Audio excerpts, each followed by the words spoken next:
Aragorn sped on up the hill. Every now and again he bent to the ground. Hobbits go light, and their footprints are not easy even for a ranger to read. But not far from the top, a spring crossed the path, and in the wet earth he saw what he was seeking. I read the signs aright, he said to himself. Frodo ran to the hilltop. I wonder what he saw there. But he returned by the same way and went down the hill again. Aragorn hesitated. He desired to go to the high seat himself, hoping to see there something that would guide him in his perplexities, but time was pressing. Suddenly he leaped forward and ran to the summit, across the great flagstones and up the steps. Then, sitting in the high seat, he looked out. But the sun seemed darkened, and the world dim and remote. He turned from the north, back again to north, and saw nothing save the distant hills, unless it were that far away. He could see again a great bird like an eagle high in the air, descending slowly in wide circles down towards the earth. Even as he gazed, his quick ears caught sounds in the woodlands below, on the west side of the river. He stiffened. There were cries, and among them, to his horror, he could distinguish the harsh voices of orcs. Then, suddenly, with a deep-throated call, a great horn blew, and the blast of it smote the hills and echoed in the hollows, rising in a mighty shout above the roaring of the falls. "The horn of Boromir!" he cried. "He is in need!" He sprang down the steps and away, leaping down the path. Alas, an ill fate is on me this day, and all that I do goes amiss. Where's Sam? As he ran, the cries came louder, but fainter now, and desperately the horn was blowing. Fierce and shrill rose the yells of the orcs, and suddenly the horn calls ceased. Aragorn raced down the last slope, but before he could reach the hill's foot, the sounds died away, and as he turned to the left and ran towards them, they retreated, until at last he could hear them no more. Drawing his bright sword and crying, "Elendil! Elendil!" he crashed through the trees. Folks, this is not a party, nor was it long expected, and we sure as shit ain't in the Shire. Welcome to the Two Towers. Where we last left our heroes. They were on Amon Hin. How many months ago now was this? Instance. In this book, instance. This was actually recorded like the day after our Lord of the Rings Fellowship episode. You know, we just waited for a while to drop it to build anticipation. We recorded all three of these back to back to back. Literally. In a single marathon session. Like in they New filmed Zealand. Them, yeah, New Zealand. Exactly. Much like they filmed the movies. We were also given $250 million to do it, but, you know, don't tell anybody. Socialist shelf. Be good, goods, and organize yourself. Socialist shelf. Be good, goods, and organize yourself.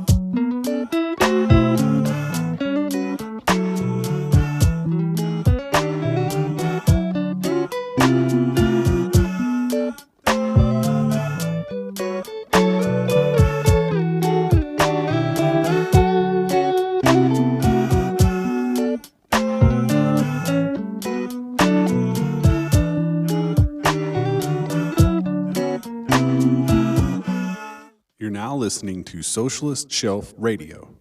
Welcome to the Socialist Shelf. We are back in Middle Earth. In fact, we haven't gone anywhere because this book opens up mere seconds after the last one ends. Just like I really love it when sequels do that. Honestly, like maybe it's because of this book that I love it when sequels do that, but I love a good, like, we're not getting any summary, we're not whatever. It's like we're right in this thing.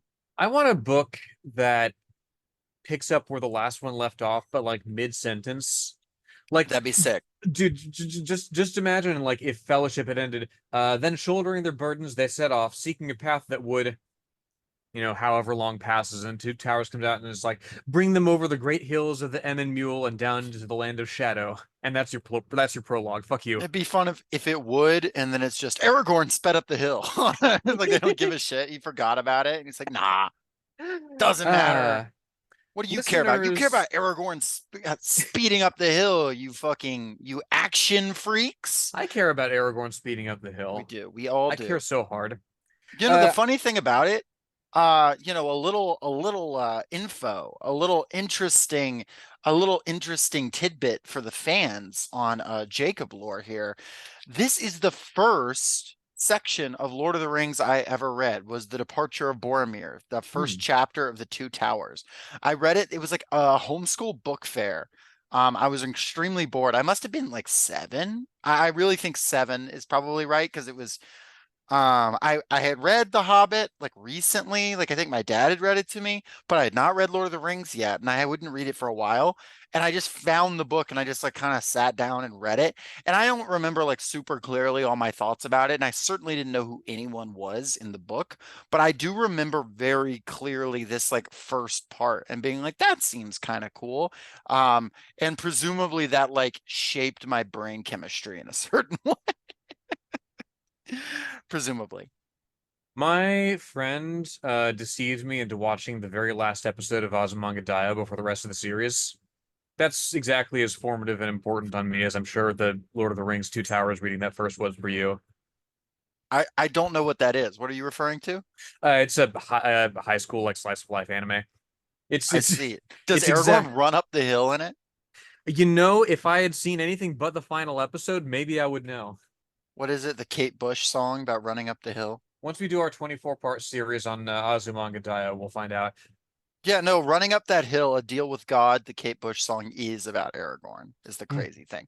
But Aragorn is running up the hill for a very particular reason. Because Two Towers, like we said, starts where the last book ends. Two Towers, Kate Bush, 9/11 was last week. Is there anything there? There's not, but just keep cooking and something will come along. Listeners, comment your bits below. Um, c- the thing about Two Towers is it opens with the death of Boromir, which the Fellowship of the Ring movie famously ends with. And I find that interesting, not just interesting because this book starts and ends with events that are placed in the other films. The slaying of Shelob is the end of this book, and it's really early Return of the King. And the Death of Boromir is the beginning of this book, and that's late Fellowship of the Ring. And I find it interesting that the way this book is bookended gets moved around for the films for thematic effect. Because this book really does have so many just extremely explosive moments in it. I mean, fucking Helm's Deep, Shelob, the marches, the death of Boromir, Saruman, the March of the Ents. I mean, this book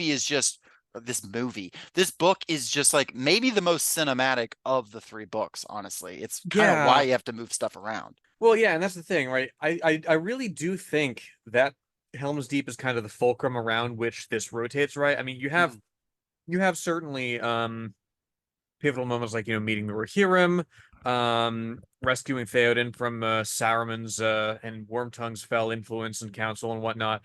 But Helm's Deep is really the the thing around which this turns, right? Mm-hmm. Yeah, worth noting for anybody who's only seen the film, book 3 is basically the film follows the two um parts that the Fellowship is split into, right? And book 3 basically follows your Aragorn, Legolas, Gimli, looking for Merry and Pippin, and culminates in the last march of the Ents and Helm's Deep right before. Book 4 is all Frodo and Sam. And And to be so, clear, book 3 and 4 both are part of the Two Towers, the yes, volume. yeah, just as 1 and 2 were Fellowship, 5 and 6 are Return of the King. But yeah, and that divide doesn't exist in the book A. I think also like part of the logic of adaptation, I think, is in making something as pivotal and as cinematic as Helm's Deep, the fulcrum around which this turns, you know, you're gonna have stuff shuffled, right? And I mean, that's what I love about the movies, right? Picking these moments, and these picking these emotional beats to start and end on, I think was done really well. Well, Um, and I find it interesting mostly though, because speaking about Two Towers, it really is the moment with it's the book I think with the most explosive bits in it. Is really the book with like from start to end. It is the part where the most really like almost the most stuff happens. Um, you know, you have large swaths of Fellowship and of Return of the King, which are dedicated to, you know, really long songs, really long lore drops, this, that, and the other. And that certainly happens in this one. But there's But the fewer of it. plot, yeah, no, the plot moves relentlessly in both parts of this book. Specifically, I would say part one of this book, which is, you know, book three, you know, the Merry, Pippin, Aragorn, and the gang. But even with when you're with Frodo and Sam and Gollum, like you got to get from meeting Gollum all the way to Shelob. Yeah. Like a lot happens in this Yeah. book. There's a lot that goes on, certainly. I would say more in book 3 than in book 4. Well, book three Um, even is like juggling perspectives that are in various places and stuff like that. You mhm. know, you're actually getting into territory Fellowship doesn't get into, which like Fellowship, you know, it sticks with Frodo, with the party, you know, and you know, it can bounce around into different heads, but it's sticking around in your central location. This book, not only between book three and book four, is popping between, you know, Rohan and the Path to Mordor, but even within Rohan, it's popping around with like Merry and Pippin on one part and Aragorn at one part, with his people, and then the Rohirrim are here sometimes and they're not sometimes, and etc. So it is actually it's Well, growing. sometimes they go away, and then they're the Rotherim. The Rotherim, the road they them the row they them what what is it? They've got an anime adaptation of the founding of Rohan I've heard it's coming. not great. It's not out. Actually, we Well, could. wait, what do you mean you've heard it's not come out yet? Oh, hasn't it? Oh, I No, must have completely misread that tweet then. no, it just doesn't look good. But Hmm. that's a Jacob take. That doesn't, some people think it looks good. I And don't that's Lenore just not having a perception of time that correlates Yeah. to a lot of other people's, clearly. No, No, but you've that seen it already, and you're like you're using 4D chess to hate. Like that's listen, super like cool. the pace of content and the pace of the internet is relentless these days. You have to pre-hate things. And we do. Oh yeah. Oh yeah. No, Ask us about the next presidential administration. We already hate it. oh yeah. Oh yeah. Whoever, you know. No, especially, you know, because of the continuity it represents from the last one and the one before that and the one before that, you know. Anyway, although speaking of conquest and you know, settlement and whatnot, there is, on the subject of like the founding of Rohan, there is an interesting, like, I mean, we'll get into it, but the Dunlendings do have a legitimate bitch against the men of Rohan, I think. The whole, yeah, this is actually something to get into, but we'll back up just for a second to Mm. explain the geopolitics of the situation. Because the last book, you know, we're not quite dealing with the full geopolitics, but the War of the Ring is fucking on. First of And all, yeah, yeah, the first real sense that we get of it is when they meet the Rohirrim. And again, this is jumping ahead a little bit, but here's something that I'll admit that I was wrong about. Apparently, they're not actually giving horses as tribute freely to Mordor. Orcs are just kind of marauding. And this is what I found funny. They only steal the black horses because they look yeah. more evil, I guess. No, that's so cool. It's the thing about like Tolkien villains is like even as scary as they can get, like including in Return of the King, them like, you know, doing some really gnarly stuff, like chopping off heads and mutilating them, Hmm. and then like shooting them into a city, which is like, you know, genuinely gnarly. You know, you're getting into some really gross territory.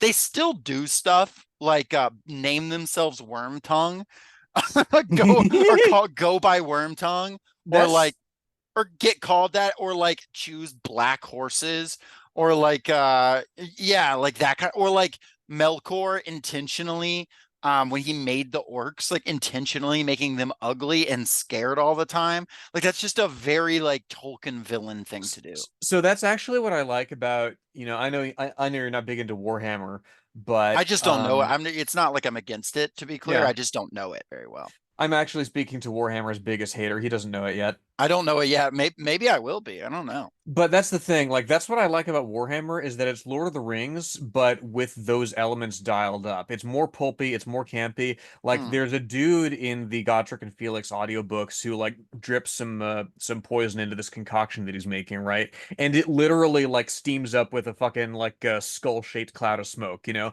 And Well, that's let's just go. yeah, it's this cartoon logic that the setting just unabashedly leans into while taking itself completely seriously. But I digress. I'm gonna give a quick geopolitical situation here.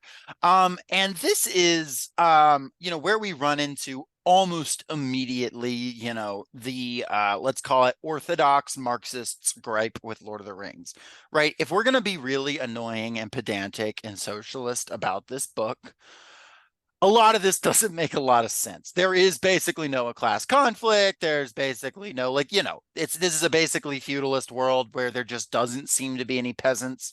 And if they are peasants, they like are always doing great unless there's like a big bad evil guy in their land. I would say, while I don't think that we should feel, it's important to say, okay, yeah, that's obviously a contradiction that's being overlooked. Obviously, like instantiated class and like fate and like where you come from is drilled into the characters in this book.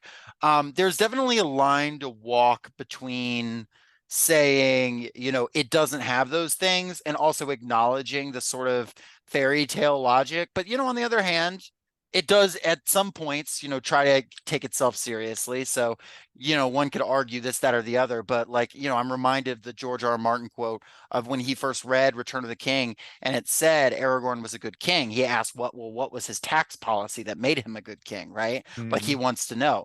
Tolkien, I'd say wisely for what he wants to do, does not get into this stuff.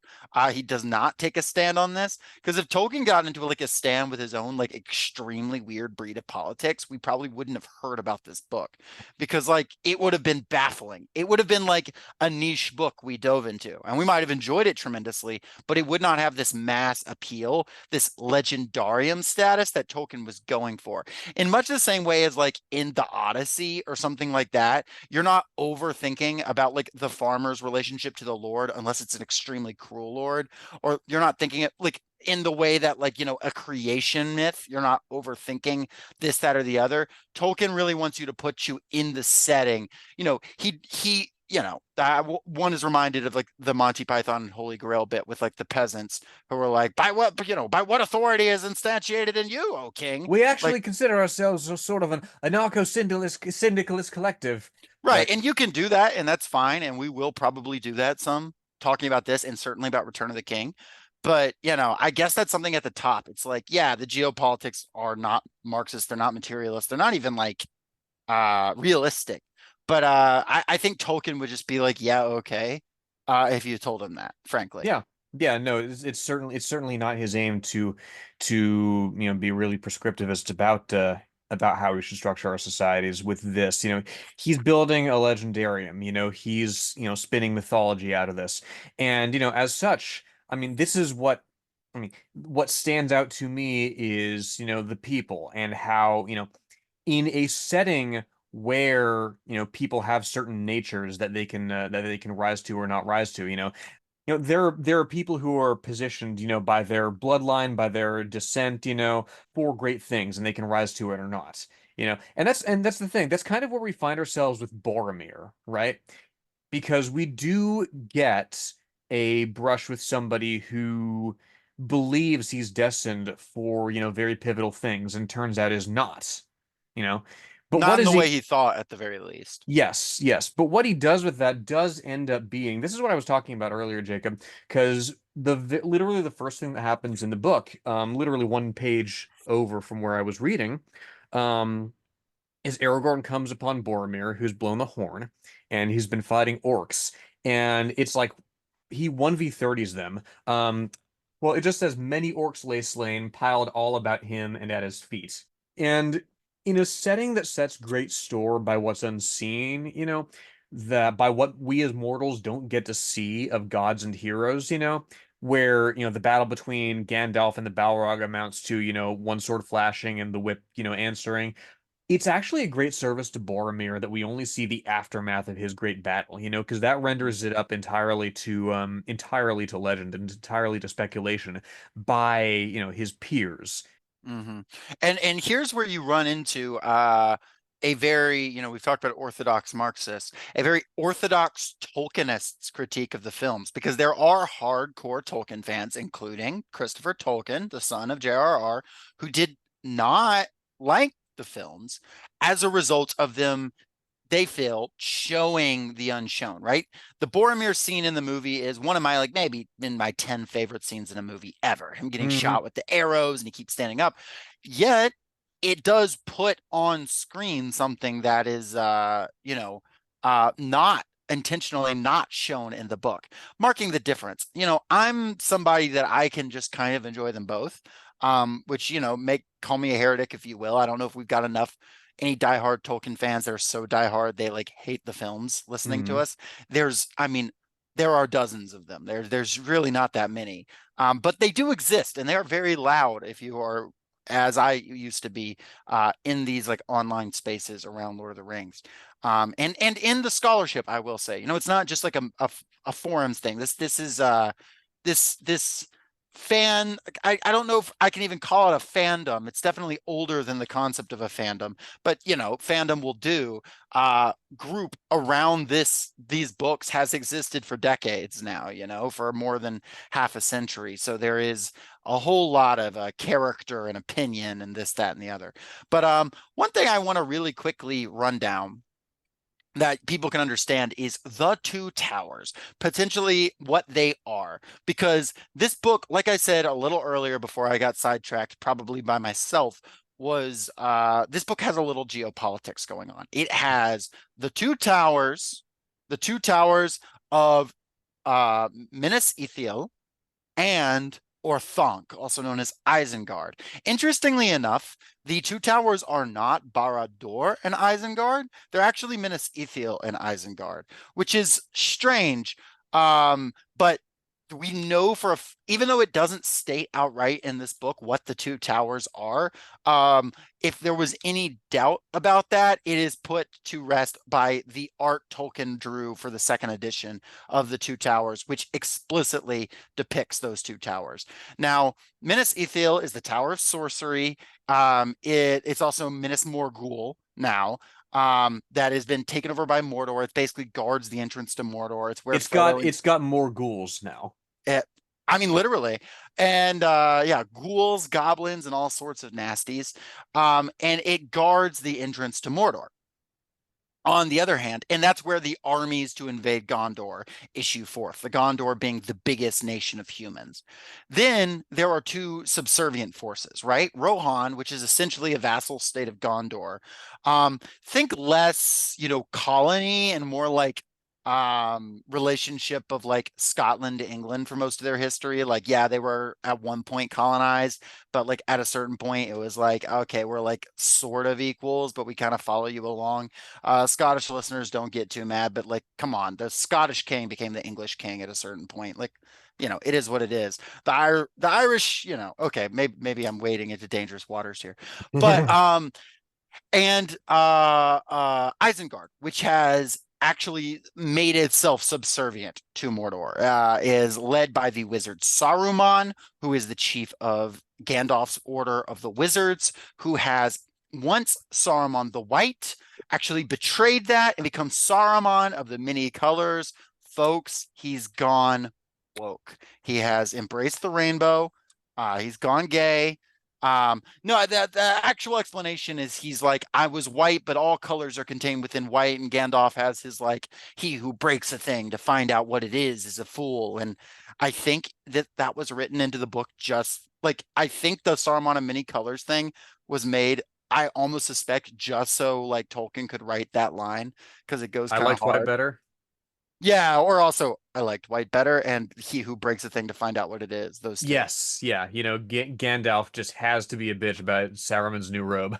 and then Gandalf gets become Gandalf the White because he's back to life, folks. He's back. Oh yeah, spoiler alert. Yeah, he didn't well, he did die, but then he undied. Yeah, he got better.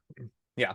Um and that's after they've not buried Boromir, but they've put him in because there's no time to bury him. So what do they have to do? They have to stick him in one of the elf boats and send him over the falls of Rauros. And Very Norse, Tolkien, of course, loving his Norse mythology and stuff. He wants to throw that in there. He loves yeah, that shit. and they're like, oh, like they the conceit is the river will sweep him out to sea, and then what happens to his body will happen to his body, which again, Also, it's putting the broken weapons of his enemies in there with them is pretty sick. yes, broke weapons of his enemies, the cloven horn, by which is meant, well, only some great calamity could have, led to that, right? Which, again, profound act of love and respect to my mind to remand Boromir to legend like this, because we don't know at first we don't know what happens to his body, but later on we do find out by some crazy twist of kismet that no, somebody else does see it afterward. But we'll get to that. We have the deniability from which legends are spun, certainly. And at the same time, you have this like while you have Aragorn with his sidekicks Gimli and Legolas at this point, who are like, we're gonna go into Rohan, we're gonna look for our friends. You've got Merry and Pippin captured by orcs, just being dragged back to Isengard because the orcs don't know them from any other hobbit. And they're just like, they might have the ring. We don't know. They don't even know what a ring is. They just know to bring them to Saruman. Uh, I like the glimpses here and there. There aren't many, but just by virtue of our proximity to the orcs, in this book mhm. and in the next when we get Frodo and Sam sneaking into Minas Morgul, right? I do like the glimpses that we get of the orcs, of their culture, because there is surprising diversity even among their legions. Like the orcs of Isengard don't speak the same language as the orcs of Mordor necessarily. There's a rivalry between them. They have their own medicine even. And it looks crude to the eyes of men and the other quote unquote good peoples, but nevertheless it does work.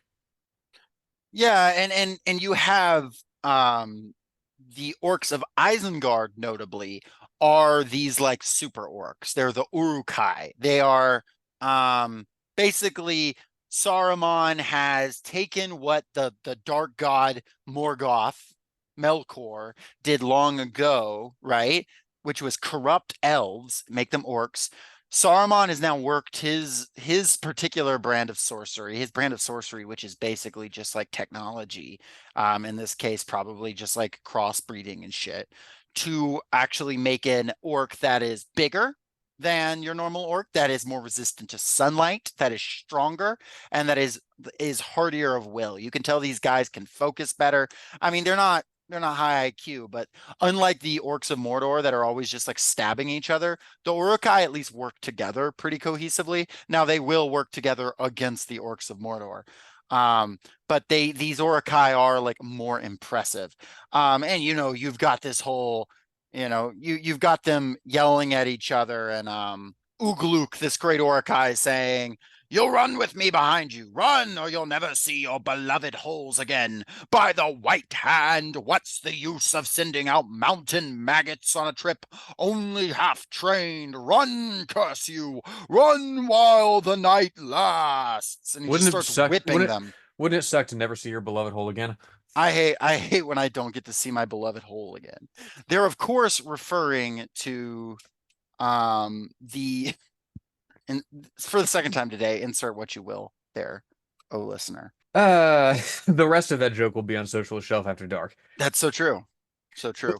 To sort of, and I don't want to over belabor plot explanation because again, this is a very well-known book, but to like sort of go quick here, the orcs get overrun by the Rohirrim, which are these horse lords, these guys who fight on horses. Merry and Pippin escape into the woods.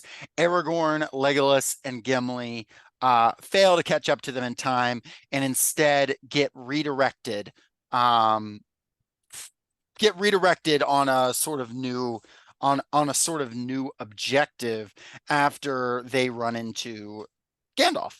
Gandalf is back, baby. Yeah, this was interesting to me because like they see a dude wandering around at first, dressed in white, and they think he might be Saruman, and apparently he was. Yeah, at one point they see a guy that maybe is Saruman. It's unclear, but then they run into Gandalf, and you have like a brief moment where they're like trying to jump Gandalf, and he just disarms all of them, which is pretty sick. Yeah, Kind of cool. in the movie, he like superheats the weapons that they're holding. Like he just like deflects Legolas's arrows. Like it's pretty neat. Like if you've ever tried to attack like a super powered angel, you know. It works. It works if you try really hard, but none of them like had that dog in them, that Yeah, warg in exactly. them, as they would call it in Middle Earth, actually. The yeah, the I wasn't really able to find out like why Saruman would have been just like like skulking about or why he wouldn't have done anything. But I mean the only really frame of reference that I have for wizards just wandering about is it put me in mind of some depictions of Odin, right? Like how he was known to just like go about like with the broad-brimmed hat and like his eye patch, he's just like an old dude who just like fucks with people. I think this is important. And I don't know exactly why Saruman is skulking about in this book and then why it's not really addressed, but I think it is important to note Saruman, his powers are not the same types as even Gandalf's, where you never once see Saruman do anything like throw fire around or cause an explosion or this, that, and the other That is true. himself. Like the perception of him as like roughly equivalent to Gandalf in like fighting strength He's not is really a fighter. Yeah. yeah, as I'm finding out, that's largely a construct of the film, As Hmm. cool as it is for him to be responsible for the winter storm on Caradhras, as cool as it is to like shoot a fireball at Gandalf in Return of the King Extended and Gandalf to just shrug it off, like his power, as we find out in this book, is in dialogue. It's in diplomacy. Like he can say shit and people just believe him. He can, yes, he can. That's the first thing is he has a magic voice that he can like literally win people to his side, both by force of Saruman argument and by has magic. Saruman has literally magical riz. Yes, he's doing like ASMR in their ear. Yeah, Saruman ASMR, and it's like fucking Christopher Lee's voice, like go to sleep. Audio of Saruman's magical riz. Yeah. It's just like a little, he's eating chips ASMR and he's like crunching sound. And he's like, I'm smoking pipe weed. It's actually really cool that I'm burning down Fangorn Forest, and Climate change is not agreed upon by all scientists. But his second source of strength, right, which much of this book is stripping from him, is technological strength. Because this guy is actually, while Gandalf put his mind towards magic, like fire and shit, while Radagast put his mind towards the forests, Saruman put his mind towards metal. Like there's literally the quote, Saruman has a mind of metal, right? Which first of all sounds sick. Easy joke because Christopher Lee made a metal album in his cool. 90s. Yeah. But also he has a mind of metal. He is doing things like building an army of Uruk-hai very, very quickly compared to like even Sauron, who has been spending a very long time amassing this army. He is raising forest to build forces. He has set himself up in Isengard or He Thonk, revolutionizes modern siege warfare by literally. inventing gunpowder, basically. He invents gunpowder in the Middle Ages. Like it's unthought of, and he's just like, I'm gonna make a bomb that can blow up like the sturdiest wall in Middle Earth. Like this is the type of tech he's using. And like frankly, if Saruman is He's figured out how to make jet fuel melt steel beams. Mhm. and and one asks themselves, had Saruman been able to get the ring, what would he been able to do with it? Would he have been inventing, fighter jets? Oh, there'd be a space elevator in Middle Earth. I mean, by the end of it, 100%, but like, even just moments after getting the ring, I mean, Saruman is inventing, like I said, fighter jets. Saruman, he's having ballistic missiles. He is absolutely deploying howitzers against the Rohirrim. He's writing articles for the fucking Washington Post about why we need to invest taxpayer money in autonomous weapons. Absolutely. But then he's practicing where he preaches. He's doing a 90% tax on the Rohirrim because they've had it too good for too long. Power to the Easterlings, power to the wild men, the The Dunmen. Haradrim. Yeah, the Haradrim. Um, Actually, that is worth noting because Saruman does have allies that are not orcs. You mentioned them earlier, Lenore. Do you want to sort of circle back around to that? Yeah, like there's the Haradrim, there's the Easterlings, there's again, I I don't know if we I don't know if we I don't know if we really intend to like get into the weeds of like the racial politics in Tolkien. I think we've discussed it sufficiently in his Previous bio way back episodes. in our Hobbit episode. But I will say the Easterlings and the Haradrim work with Sauron. It's the wild men of Dunland who work with Saruman. right. Yeah, Yeah. Saruman, yeah, has the wild men of Dunland. Yeah, Easterlings and the Similar Haradrim concept work though. with Sauron. Yeah, and they find themselves on the same side. But yeah, the point of Saruman's bit of it is there's the Dunlandings, and they were men that used to occupy the space basically where Rohan is. And you find out later in the book, actually in Faramir's section in book 4, that what Gondor did was they took hardy men from like the southern like coastal regions and they basically used them to like conquer the north and like Hmm. displace the Dunlendings who were already there. And that's where the vassal state of Rohan kind of emerged from. Yes. Once again, the comparison of Rohan to that bastard state of Scotland emerged. uh, Listeners, I'm like 78% Scottish. Um, but no, jokes aside, yeah, no, it's a weird addition that is then offset by later Tolkien appendices where he's like, oh no, don't worry. The Wildmen of Dunland worked with Sauron like 10,000 years ago. So Yeah, it's all good. and to my Uh mind, like I don't really like that per se no, I don't because either. it's a really it's an ex post facto fucking thing for I don't know that you can call it settler colonialism at this point in human history of Middle Earth, but like it's an ex It post is facto just settlers and it is yeah colonialism. Call it, yeah you don't have to call it settler colonialism per se, but like definitely has those vibes going on. Yeah. yeah People are no being displaced. yeah no people are being displaced, and again the Dunlendings do have a legitimate grievance against Rohan for displacing them from their ancestral lands, sure, but I do It's not think examined at all. You don't, yeah. to be clear, I don't think there's a name Dunlending in this Oh no. entire series. Oh no. Um, All we get from them is, they're plundering, they're despoiling. There's slurs that they have for Rohan, like they call them like straw heads because most of them are like tall and blonde, which I find mhm. funny. Yeah, that Um actually I don't find that funny at all, Lenore. Calling a tall blonde person a slur, where were we? That puts me in personal danger.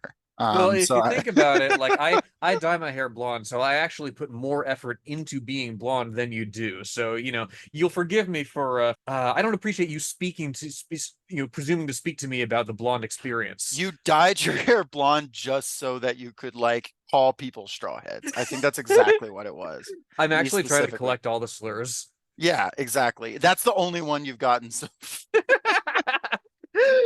No, yeah, but the you have to be yeah on no. estrogen for how long to? No, I'm just kidding.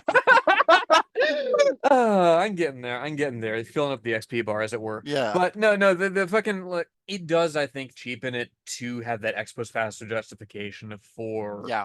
clearing off the Dunlendings because yes, they do have a legitimate grievance that Saruman is playing on, but I think that's part of what makes it interesting because okay, they do get this revenge on Rohan against their ancestral enemies, but at what cost, right? Sure.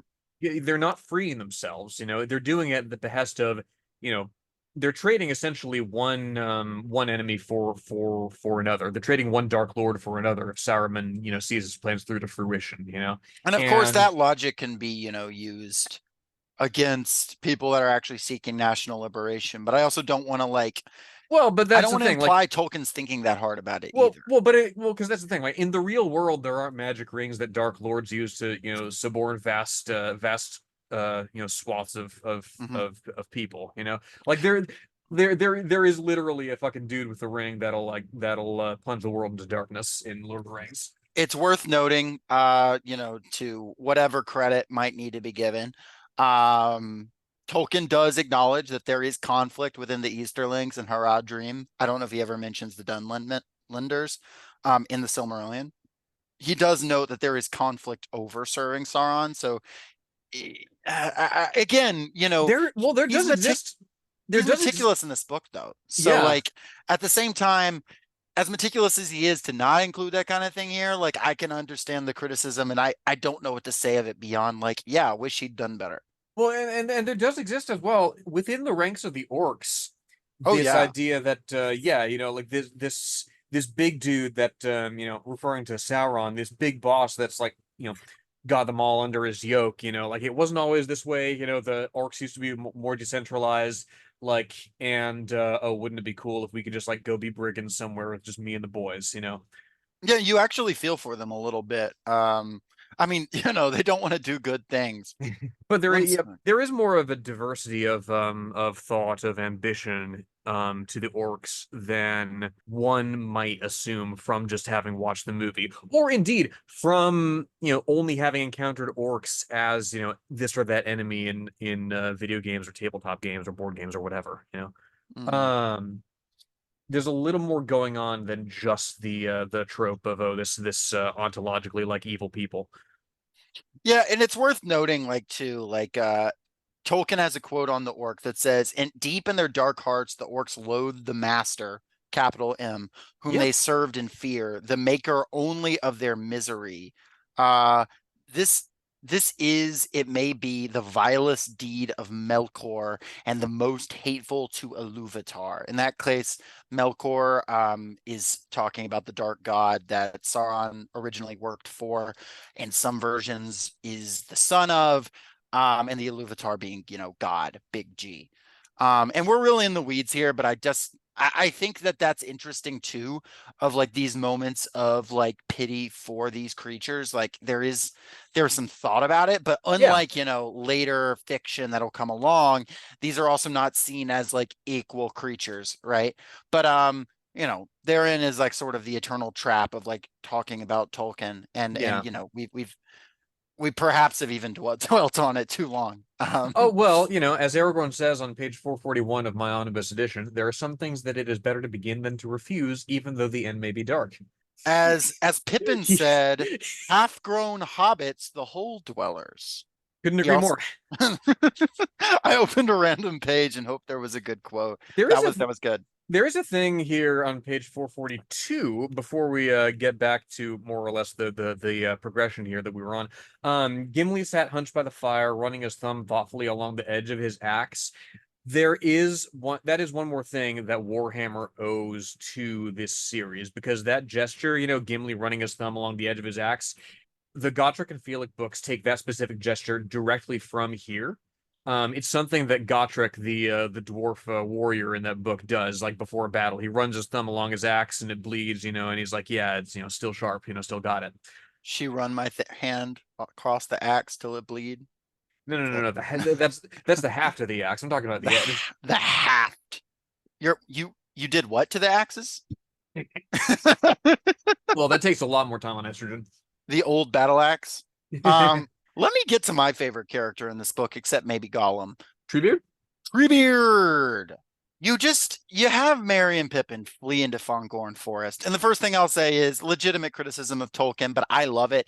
Yes, every forest is old, scary, and cursed. Yes, they all are. The good ones and the bad ones. There is actually like I don't know if you had read it before, but I sent you earlier like a link to DM of the Rings. Mm-hmm. I've read it before. I didn't read it today. Yeah, you remember there's early in the Fellowship part of that series, there's a comic that gets into that specific joke. Like, yeah, like they're all the forests are magic, like all the mountains are cursed, all the marshes are filled with like undead and whatnot. Like you're in a fantasy world, you're fucking tripping over you're fucking tripping over like magical locations no matter where you go, so they become kind of mundane. To be fair, to connect this to the author, Tolkien, what is he pulling his wild areas from, right? He's pulling it from home. His experience primarily with the woods, with the wilderness, because this is a guy who lives most of his life in cities. He's either a city boy or he's living in a very, very tidy section of rural, whatever. But when he was young, loved to run around in the woods. And, to a kid, the woods is this just wild magic place where fucking anything can happen, even if you're, just barely out of earshot of your house, right? And Tolkien is really, in a lot of ways, really good at capturing that and like transposing it onto this fantasy world in a way that adults experience that way. A great example is from Fellowship, the scariness of the wood, and then Tom, the adult, shows up and the wood is suddenly like, oh, completely navigable, no longer scary, because there's this guy that totally understands it. Same way with Treebeard. This wood is terrifying until like the quote unquote adult who understands it shows up. And it works perfectly without going too like juvenile. And it's a really remarkable trick he's able to pull off. This I mean, first of all, like this is really neither here nor there, but like that's exactly the origin story more or less of Legend of Zelda. Like Shigeru Miyamoto said in interviews, yeah, like I used to run around in the wilderness like near my house, and like I wanted to recreate that sense of exploration for people in this game series. But Well, you with, breathe in the wild, and oh yeah, and then like the Kingdom Cries or whatever. Apparently, a working title for that was Tears of the Dragon, and they felt that would be a spoiler. It would. But it's been long enough. If you've not played Tears of the Kingdom, it's not that bad. A spoiler. So Hmm. good game. But I want to read this introduction to Treebeard here. Please. So Pippin, and they're sitting there, and Pippin says, "What a pity. This shaggy old forest looks so different in the sunlight. I almost felt I liked the place." "Almost felt you liked the forest. That's good. That's uncommonly kind of you," said a strange voice. "Turn around and let me have a look at your faces. I almost feel that I dislike you both, but do not let us be hasty. Turn around." A large knob-knuckled hand was laid on each of their shoulders, and they were twisted round, gently but irresistibly. Then two great arms lifted them up. They found that they were looking at the most extraordinary face. It belonged to a large, man-like, almost troll-like figure, at least 14 foot high, very sturdy, with a tall head and hardly any neck. Whether it was clad in stuff like green and gray bark, or whether that was its hide, was difficult to say. At any rate, its arms, a short distance from the trunk, were not wrinkled, but covered with a brown, smooth skin. The large feet had 7 toes each. The lower part of the long face was covered with a sweeping gray beard, bushy, almost twiggy at the roots, thin and mossy at the ends. But at the moment the hobbits noted little but the eyes. These deep eyes were now surveying them, slow and solemn, but very penetrating. They were brown, shot with green light. Often afterwards, Pippin tried to describe his first impression of them. One felt as if there was an enormous well behind them, filled up with ages of memory and long, slow, steady thinking. And it goes on, but it's an interesting introduction. And shortly afterwards, Treebeard, trying to figure out who the hobbits are, says, Who now? Who? Now would be telling, not so hasty. What are you, I wonder? I cannot place you. You do not seem to come in the old list that I learned when I was young. Let me see. How did it go?" And then he jumps into one of, Tolkien's songs. "Learn now the lore of living creatures. First name the 4, the free peoples. Eldest of all the elf children. Dwarf the delver, dark are his houses. Into the earth born, old as the mountains. Man the mortal, master of horses. Hmm, hmm, hmm. Beaver the builder, Buck the leaper, Bear be hunter, Boar the fighter, Hound is hungry, Hare is fearful." And yeah, he goes on for a while, and then that's when Pippin says, "Half-grown hobbits, the hole dwellers," which is not, that doesn't quite fit the scheme, which I enjoy. For those who don't know, though, this is widely known. Treebeard is openly by Tolkien admitted to be based on his friend Clive Staples Lewis, the man Oh, himself. Okay, for a minute there, I thought you said Treebeard was openly bi. I mean, C.S. Lewis was, there's allegations, but we Well, we and you have to be bi if you literally fucking set down the Entwives somewhere and forgot about them. I mean, the way trees reproduce, you've got the male part, the That's female true. part. It's all kind of bouncing around in there. But yeah, Lenore, what are your thoughts on Treebeard and Hmm. how it relates to our old friend, writer of the Chronicles of Narnia, and the second most popular episode to date of the Socialist Shelf, I might add. So this is interesting. Like the earliest piece of Lord of the Rings related media that I can remember engaging with is in, I believe, some fucking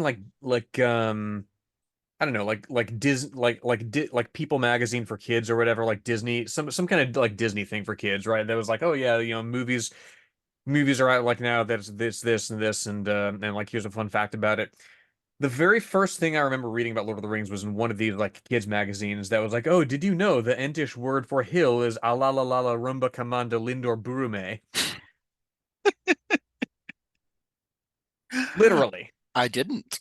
Literally. And but that's the thing, like the first thing you learn really about Ents is that they're very long-winded. And that's not just, some quirky thing about them. It's, as you say, they have this song by which they remember what everything is and what it does, right? They believe that language is for storytelling and not mere communication, right? Everything is not just, oh, X person did Y thing, but, oh, X person who comes from this place and who did these things and who was raised in this particular way, everything that they say has to be shot through with context. And you know what? They have the luxury of that because they are trees that are very long lived. Exactly right. And in this, you manage to have this air of poking fun and this air of admiration, which what did we say before? That's exactly how Tolkien saw C.S. Lewis. He saw him as less intelligent than him, but still a guy you like to have around. He really enjoyed him despite mocking him relentlessly. He's had this like equal parts respect and also like this is sort of the sort of court jester of the friend group. This guy's actually worried about how old the earth is and like what this individual verse of the Bible means instead of vibes, right? That's like how like Lewis and Tolkien's relationship was. So I think a lot of people like put too much. I don't think it's the Ents as a whole or like some commentary on Lewis or any grand thing needs to be taken away from that. I think it was just like Tolkien had this idea and he like really ran with it. And then the Ents are just this really remarkable species that I will say, jokes about Lewis aside, the Ents could very easily be substituted as a joke about Tolkien because this is also how he writes and talks about everything. The classic joke of like a meal in Lord of the Rings is like, pass the spoon. It's like, you need the spoon of Ilnanuth? Use ferrying custard to many a dwarven king's mouth? Like, yeah, like, and Tolkien loves this shit. He does. Yeah, and certainly there is value in having beings that are, that have access to this ancient lore because they've been around it, they've seen it. Certainly, that's what people try to recapture through storytelling and through legendary and whatnot. But, as valuable as knowing and talking about things all it is, eventually you have to get off your ass and do something. I do think as well, like there is, and maybe it's just, a linguist punning for punning's sake, but here on page 461 at the beginning of the chapter, Pippin mentions his great great grandfather, old Gerontius, like Mm-hmm. gerontocracy, like ruled by old people, like there's certainly a wink and a chuckle at people who are perhaps past their time. No doubt. But Pippin and Merry, of course, they spend the remainder of this book convincing the Ents to march on Isengard using the argument of climate science to to not exactly, but it is a sort of like, hey, he's chopping down the forest, let's fuck him up type deal, um and that is, you have this, it's not it's not complicated. It's not hard to see. You have this theme of environmentalism that's very clear in this book. And it's not like a very complicated, story here. It's just Saruman's chopping down the woods for industry. I think we should kill him. He doesn't, it's very clear. It's just Tolkien has this personal experience with, areas he found to be personally beautiful destroyed by wartime industry. It's a pretty standard story that he went through, and he was able to bring it into existence here in this sort of in this way, in this very Princess Mononoke type way here. And it's a lot of fun. I don't think there's like an extremely complicated analysis to it. Yeah, no, it's the triumph of nature over industry, certainly, and indeed the triumph of the long-lived, right, of memory, of the old, and what we remember from it and love and treasure from it, over forces that would sweep it away. Certainly, Mhm. certainly very, very beautifully rendered in the film. No doubt. There's also another old force that needs to be swept away, or at the very least, the oldness needs to be swept from it, and that is King Theoden, Oh yeah. Yeah, they go to King Theoden, Lord of because Rohan. yeah, because shit ain't all good in okay, so like Edoras is the city, right? And Meduseld is the hall. Mm-hmm. Okay, The cool. Golden Hall. Yeah, there's a few names tossed around there. But yeah, the Everything's got reason 6 names. That's important to know. yes, it is. Depending on who names it and why and what it, and the context of like what it the reason that the Rohirrim, or the Rohirrim, can set upon like legions of orcs here and there, the odd company of orcs, and slaughter them. But part of the reason that Rohan hasn't really mounted an organized resistance to Saruman and to the plunderings of Sauron is that um the fundamental flaw with the monarchy is that you're only as good as your monarch. And Theoden's incapacitated right now because he's got this dude Wormtongue who's just won't stop telling him bullshit. Mm-hmm. And, the only guy that's really doing anything here is Eomer, the nephew of the king, who's fucking people up at his pleasure, but it really is not enough. And yeah, Wormtongue, I mean, quintessential creep, just oily, weird, whispery. His like reason for betraying the monarchy is because he like wants to um Eowyn, niece of the king, to be forced to, be his woman. Like he's like an incel with power. Like I don't really know. Like Your most classic like evil counselor character. Like, yes, my lord, I believe you should stay in today and just I don't know, read Fallout Equestria instead of ruling the kingdom. Yeah, no, he has you have Gandalf coming to the call and saying, um, in 2 ways may Gandalf says, in 2 ways may a man come with evil tidings. He may be a worker of evil, or he may be such as leaves well alone and comes only to bring aid in time of need. And Wormtongue, that is so. But there is a third kind, pickers of bones, meddlers in other men's sorrows, carrion fowl that grow fat on war. What aid have you ever brought, Stormcrow? And what aid do you bring now? It was aid from us that you sought last time you were here. Then my lord bade you choose any horse, and you would be gone, and to the wonder of all you took Shadowfax and your insolence. My lord was sorely grieved, yet for some it seemed that to speed you from the land the price was not too great. I guess that it is likely to turn out the same once more. You will seek aid rather than render it. Do you bring men? Do you bring horses, swords, spears? Then I would call aid. That is our present need. But who are these that follow at your tail? 3 ragged wanderers in gray, and you yourself the most beggar-like of the 4. This is the way he talks. And he's also the type of guy who is like self-incriminating. Because, like, listen to him describing the pickers of bones, meddlers, and other men. Sorry, like he's literally doing projection. But he's just this weird, slimy little guy It who is sure a would little suck freak. if I went into the Golden Hall and started whispering poison in King Theoden's ear. Wouldn't that just be like the worst shit ever? Yeah, exactly. It's hard not to like him. I Yeah. love this little guy. Yeah, no, and, Weird little freak alert. yeah, and like to my mind, like if we're gonna get into if we're gonna get into like tropes about like what good and evil do, like evil will always win because good is dumb, as as they put it in Spaceballs, like there's that bit where Gandalf says, look, we need to give Wormtongue the opportunity to renounce Saruman and come back to our side because you were once a man of Rohan. And what does Wormtongue do? He spurns their mercy and whatnot. It jives with what Gandalf says earlier, though, about look, you can't decide, in this or that moment who deserves to die and who doesn't. Hmm.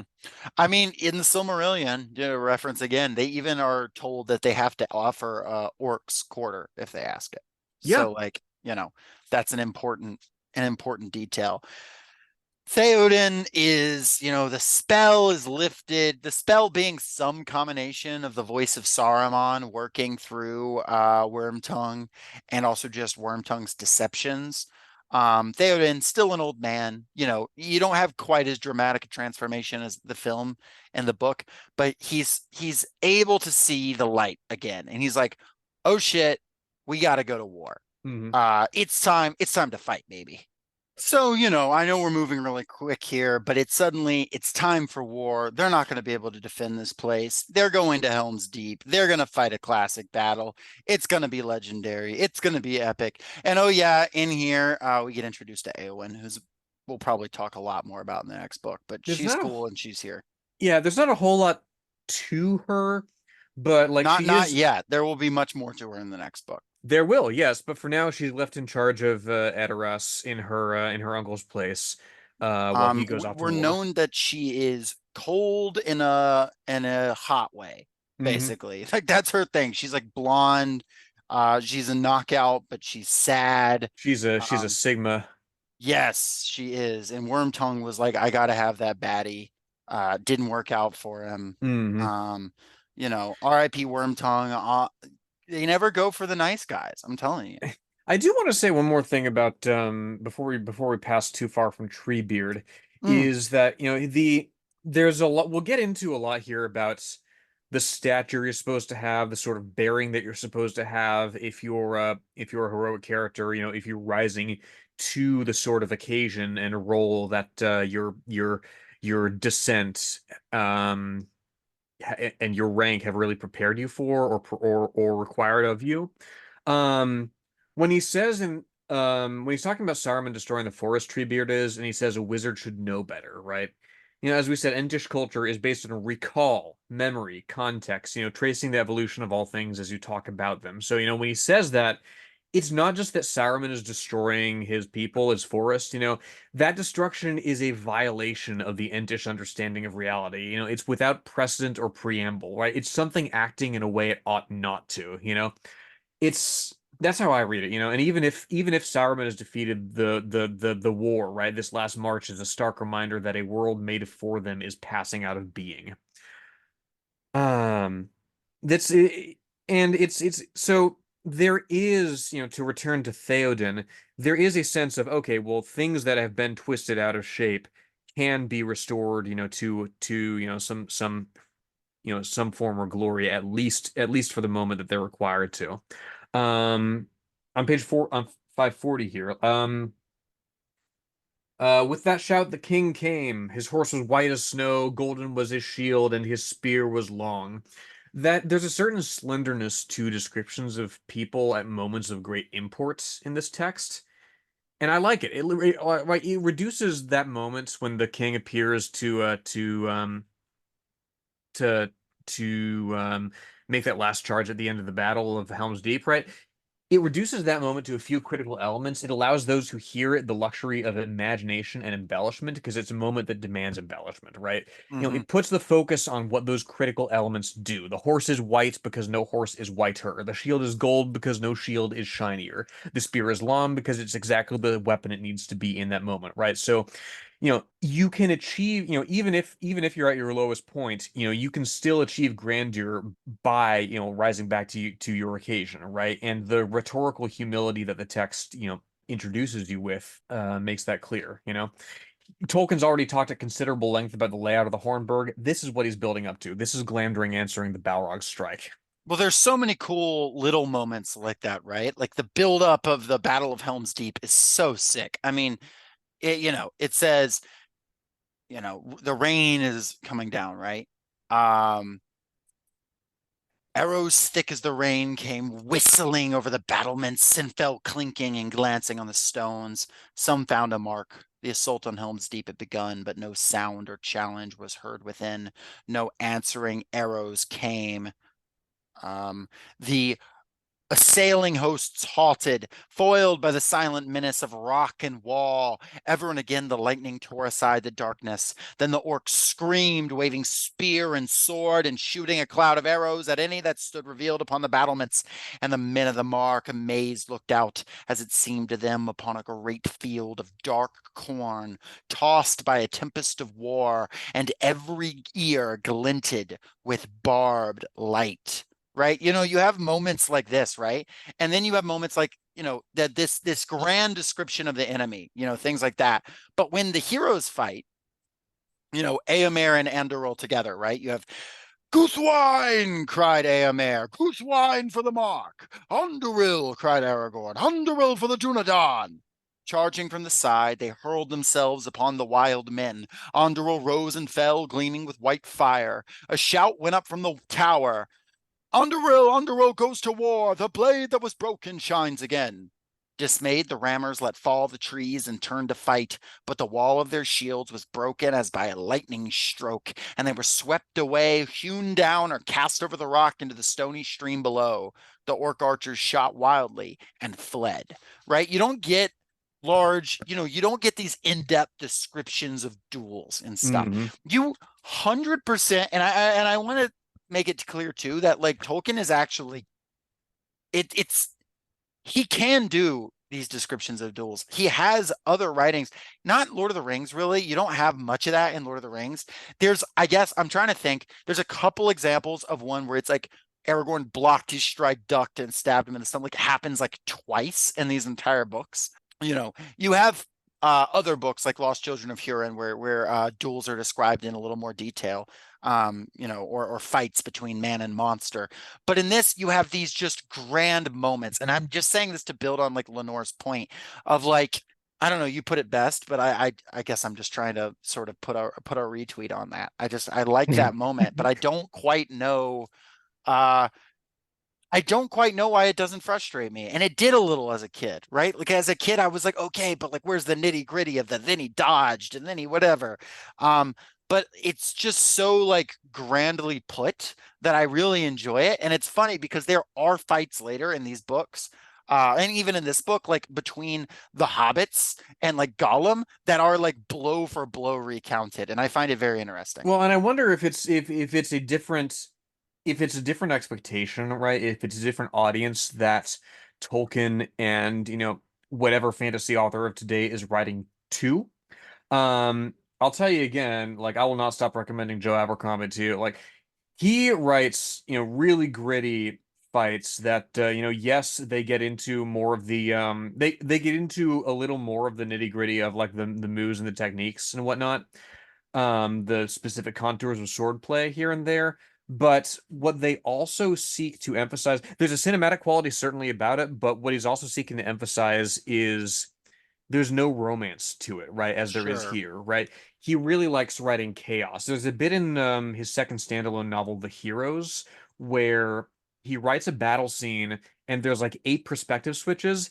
Each perspective switch comes when the person who's narrating one section is killed by the person narrating the next, Oh, right? that's And cool. and it just goes back and fucking forth. Yeah, and that's pretty much my point in its entirety, though. Like, you wouldn't necessarily expect a cinematic adaptation in Tolkien's day, right? You would, it's a more literary, still kind of oral expectation. I don't know if people imagine things better or just differently back then, but you're in a different media environment. I mean, that's not fully true though, right? Because like, read something like G.K. Chesterton or the Once and Future King or something like that. The descriptions of fights and duels do get more specific than here. It is not just the stylization of the time, right? Like Mhm. I forget the G.K. Chesterton book that has the like crusade, the battle between, battle between the knights and the I forget what he calls their opposition, but probably not The something that we ops. should say. Yeah, he doesn't call them the ops. He probably calls them something that's like not great. But like I remember specifically reading as a kid and like the depiction of the siege and the dueling and stuff like that, right? You have contemporary fantasy and medieval style, whatever. And you even have in Tolkien, right? Later on, when Sam and Frodo fight Gollum later in this thing, like tie him up and jump him and stuff, like they're a little more specific about how they do it. The final fight in Return of the King between Gollum, Sam, and Frodo gets incredibly nitty gritty. There are even fights, there are fights in the Scouring of the Shire, which we haven't gotten to yet. That's the next book.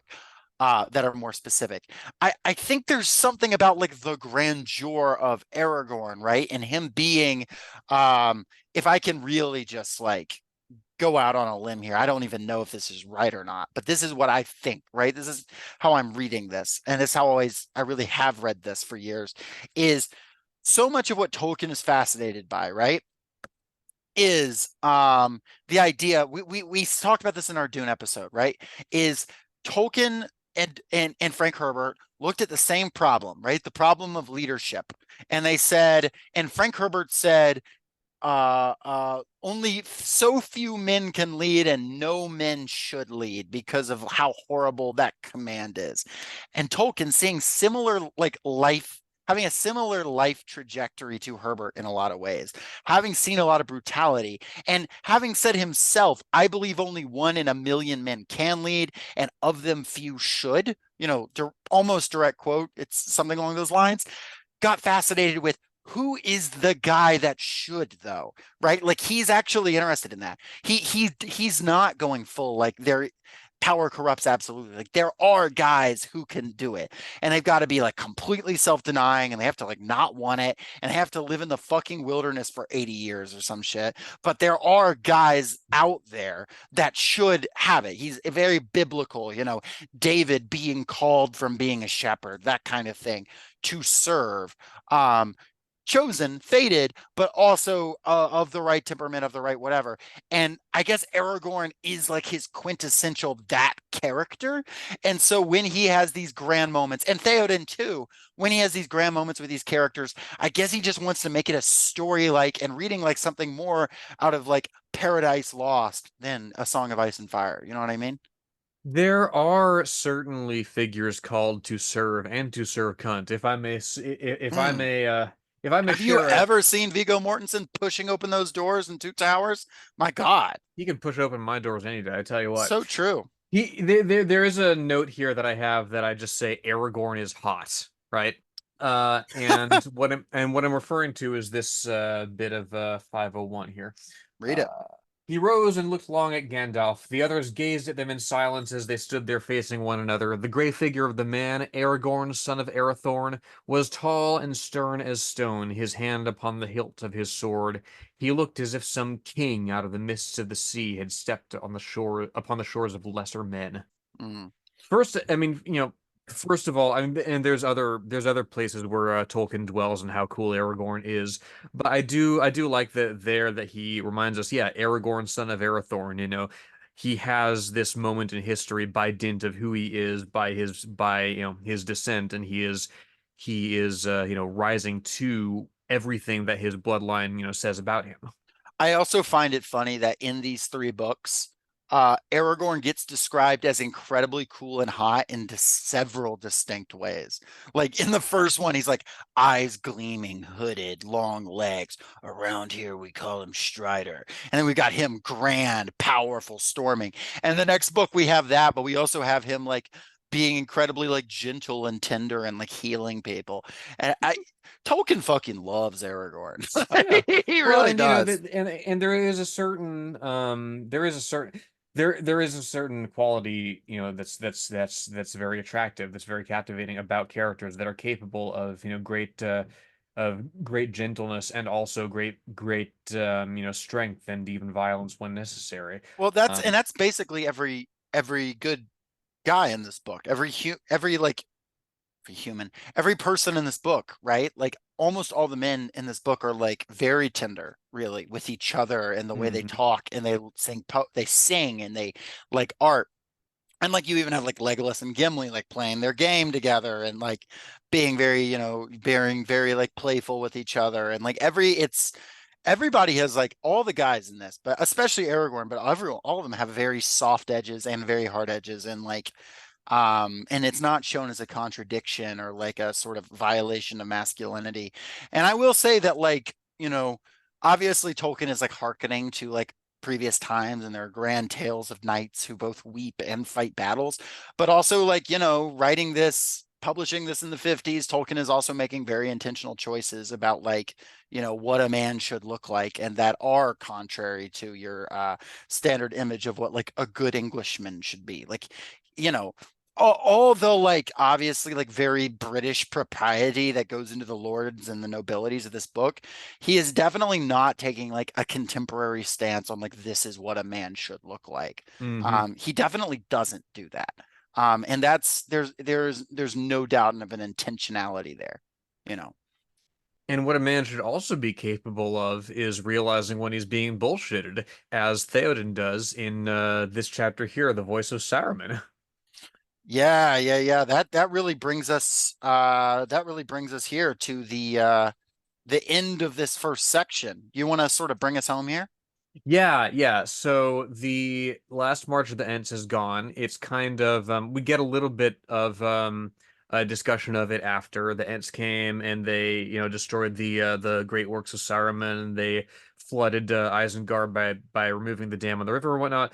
Another Um, thing without a lot of explicit description are like us being there in the moment. right. A working of magic, similar to a lot of orcs run away into the forest and they get somehow consumed by the trees. And it's like, hey, better to just not think about what that was like because it would have scared the shit out of you. You There, know, oh, there literally is. I wish I had marked it down, but there's a bit where the text is like, yeah, they ran into the trees, and what happened next. We can only speculate at. I wish I had. hmm I'm gonna kick myself over that. It Uh, says it. Trust us, folks. yeah, It says yeah. it. I'm not just making it up, but yeah. So they Gandalf and Aragorn and everybody and Theoden and everybody, they rock up to Isengard and they meet Merry and Pippin there who have been hanging out smoking and eating from Saruman's stores and whatnot. Eating the pork. Yeah. Yeah. One of the it's either Merry or Pippin. One of their cards from the Magic the Gathering Lord of the Rings set is I believe it's Pippin, Warden of Isengard, which I find pretty funny. Love it. The salted pork is particularly good. Hmm. Hmm. So they rock up to Isengard and they go to Orthanc where Saruman's there to meet them, and it's Saruman still has his riz here because he's talking. Look, like I know we've had our differences, and I know I've done some like plundering here and there, but we could have peace, right? Right? And like the men of Rohan that are there, they're listening. They're kind of nodding along, because Saruman just has that ability. But Theoden's not buying it. I'll give you this section here. But my lord of Rohan, am I to be called a murderer because valiant men have fallen in battle? If you go to war needlessly, for I did not desire it, then men will be slain. But if I am a murderer on that account, then all the house of Eorl is stained with murder, for they have fought many wars, and assailed many who defied them. Yet with some they have afterwards made peace, none the worse for being politic. I say, Theoden King, shall we have peace and friendship, you and I? It is ours to command. We will have peace, said Theoden at last, thickly and with an effort. Several of the riders cried out gladly. Theoden held up his hand. Yes, we will have peace, he said, now in a clear voice. We will have peace when you and all your works have perished, and the works of your dark master to whom you would deliver us. You are a liar, Saruman, and a corrupter of men's hearts. You hold out your hand to me, and I perceive only a finger of the claw of Mordor, cruel and cold.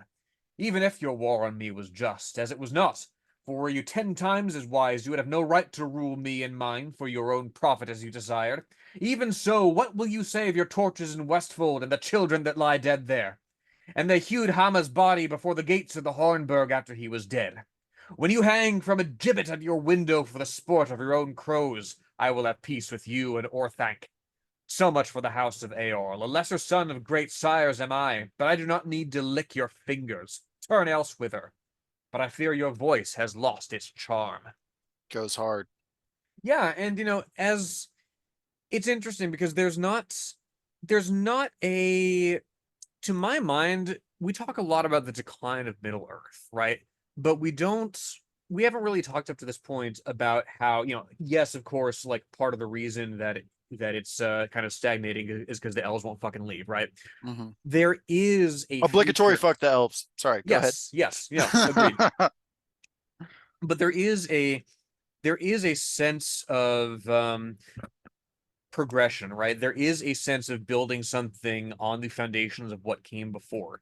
And part of that is men who are easily swayed and who above all else desire power, finding it within them to reject the voices of the wizards, right? Finding it in them to recognize when they're being led and to make a stand and say, no, we decide our own fate. And also notably, it not being an all or one situation, right?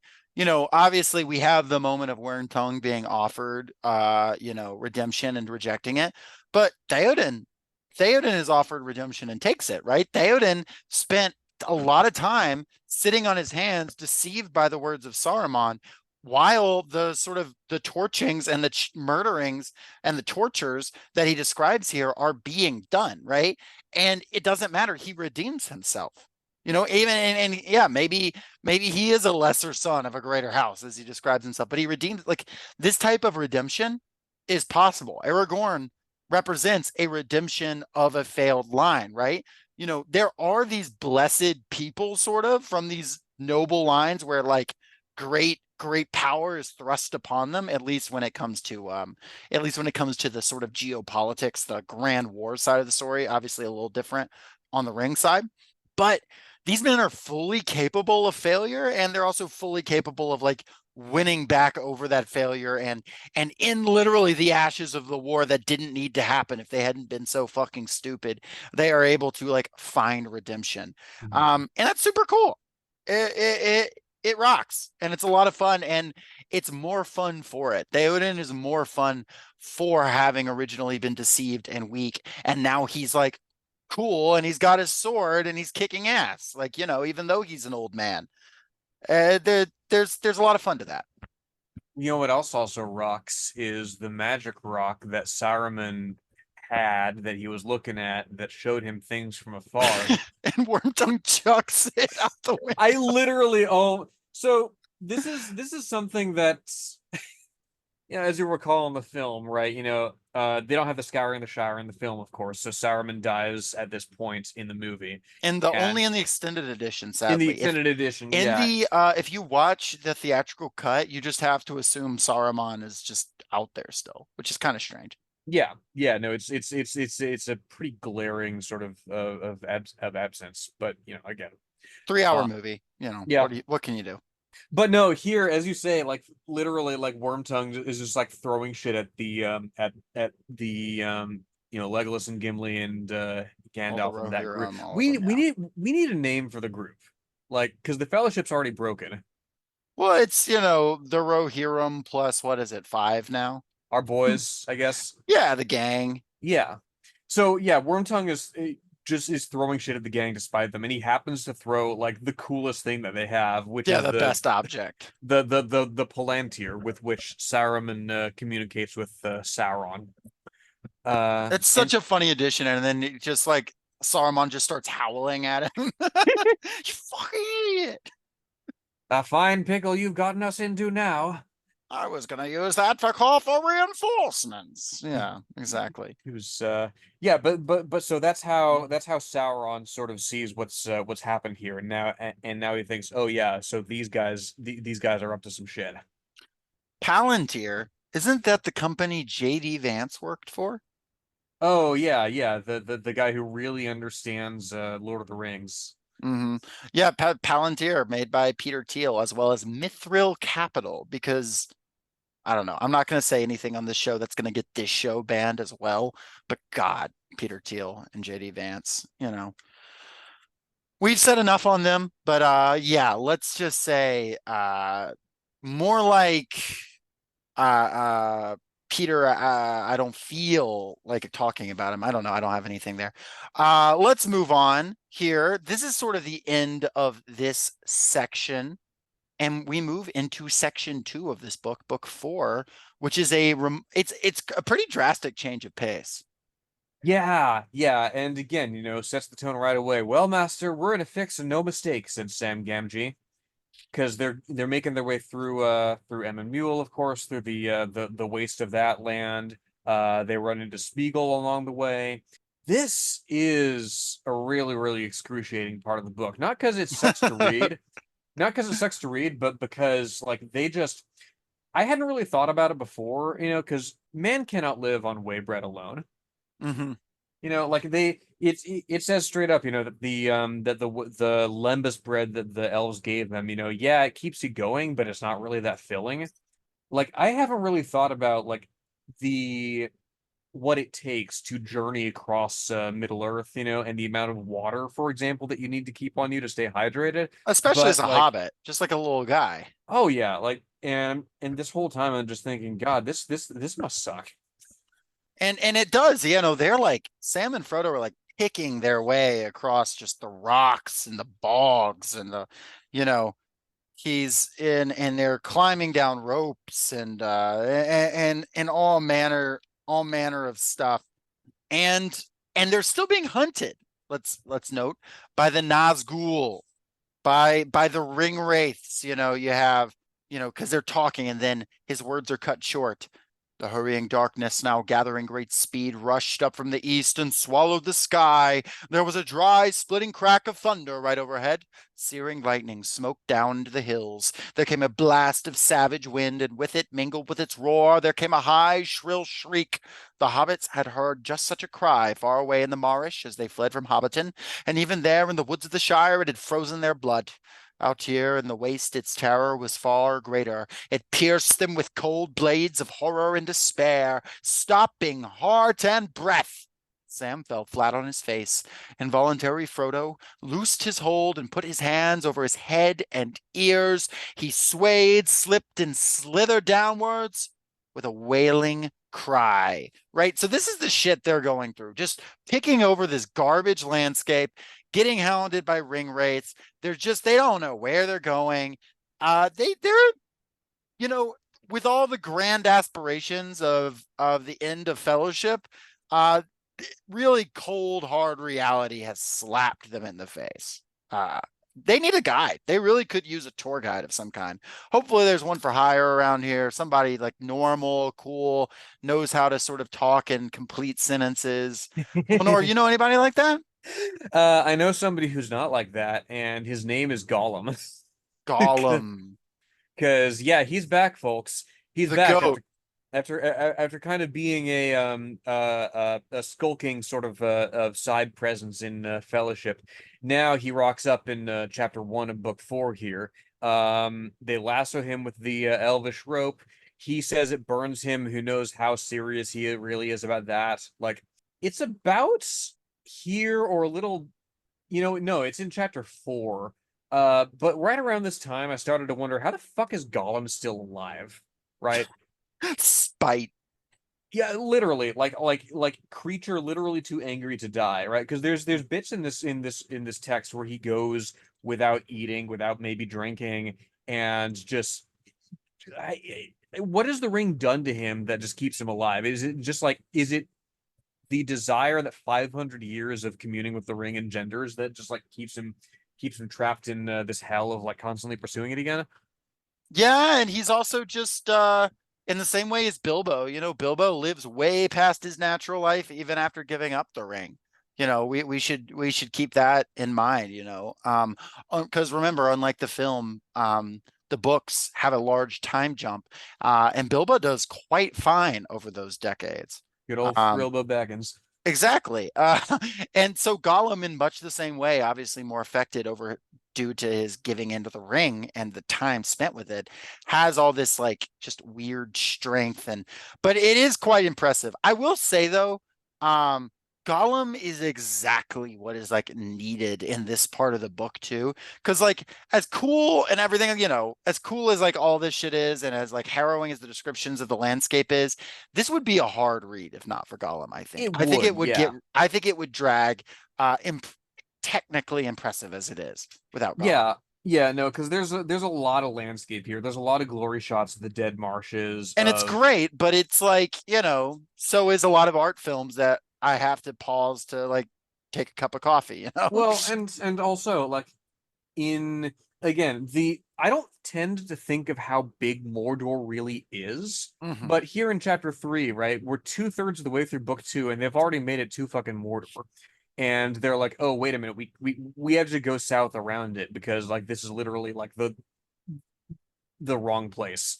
Like I we mean, if can't. you look at Mordor on the map in like your book, it's like comparable in size to like Gondor and Rohan, Yeah. like either Gondor or Rohan, not both. Mm, Uh, you know, it's massive. It's got its own ocean or its own sea in it. yeah. We never see it, but it Do you, exists. do you know what else jumps out at me? Speaking of things returning from the Hobbit, here in chapter 2, Passage of the Marshes, right? Wait, you're Uh telling me Beorn is back? No, I'm just kidding. oh man. Imagine. Wait, what is all this commotion in the forest tonight? Said the Lord of the Eagle. Oh, there did you know what there's we kind of glossed past it, but like there's a oh, here we go. We almost have that here on page 423. It's something that Legolas says. So again, if you've seen the films, not to belabor it, but like there is a drinking game that you can make of the films where like every time Legolas says something obvious you drink. Uh Look, cried Legolas, pointing up into the pale sky above them. There is the eel again. He is very high. I'm like, hell yeah, he is. It's so cool. Legolas exists in these books. Like, I know, I'm sorry, this is a backtrack, but he exists only to be like kind of just like that. Like, there's a part where Aragorn puts his ear to the ground to hear where the Rohirrim are, and it's very impressive work of ranger Oh, craft. because he hears him. Yeah, exactly. And then Legolas is like, and he's like horsemen, almost a dozen. And Legolas is just like, oh yeah, no, I see him over there. It's exactly this many. Their hair is blonde. There's 3 empty horses. Like Legolas is just kind of a troll in these books. But I digress. What were you saying? Oh yes, yes, yes, yes. So We have a few digressions in this episode. This episode is a little, it's a little off the rails. It is what it is. We're getting a little kooky, a little crazy, yeah, a so little wacky. they come to a pool at one point in early in the Passage of the Marshes, and like Gollum has this rhyme that he's got. The cold hard lands, they bites our hands, they gnaws our feet. The rocks and stones are like old bones, all bare of meat. Uh, but stream and pool is wet and cool, so nice for feet. And now we wish. What does we wish? He said, looking sidelong at the hobbits. We'll tell you, he croaked. He guessed it long ago, Baggins guessed it. A glint came into his eyes, and Sam, catching the gleam of the darkness, thought it far from pleasant.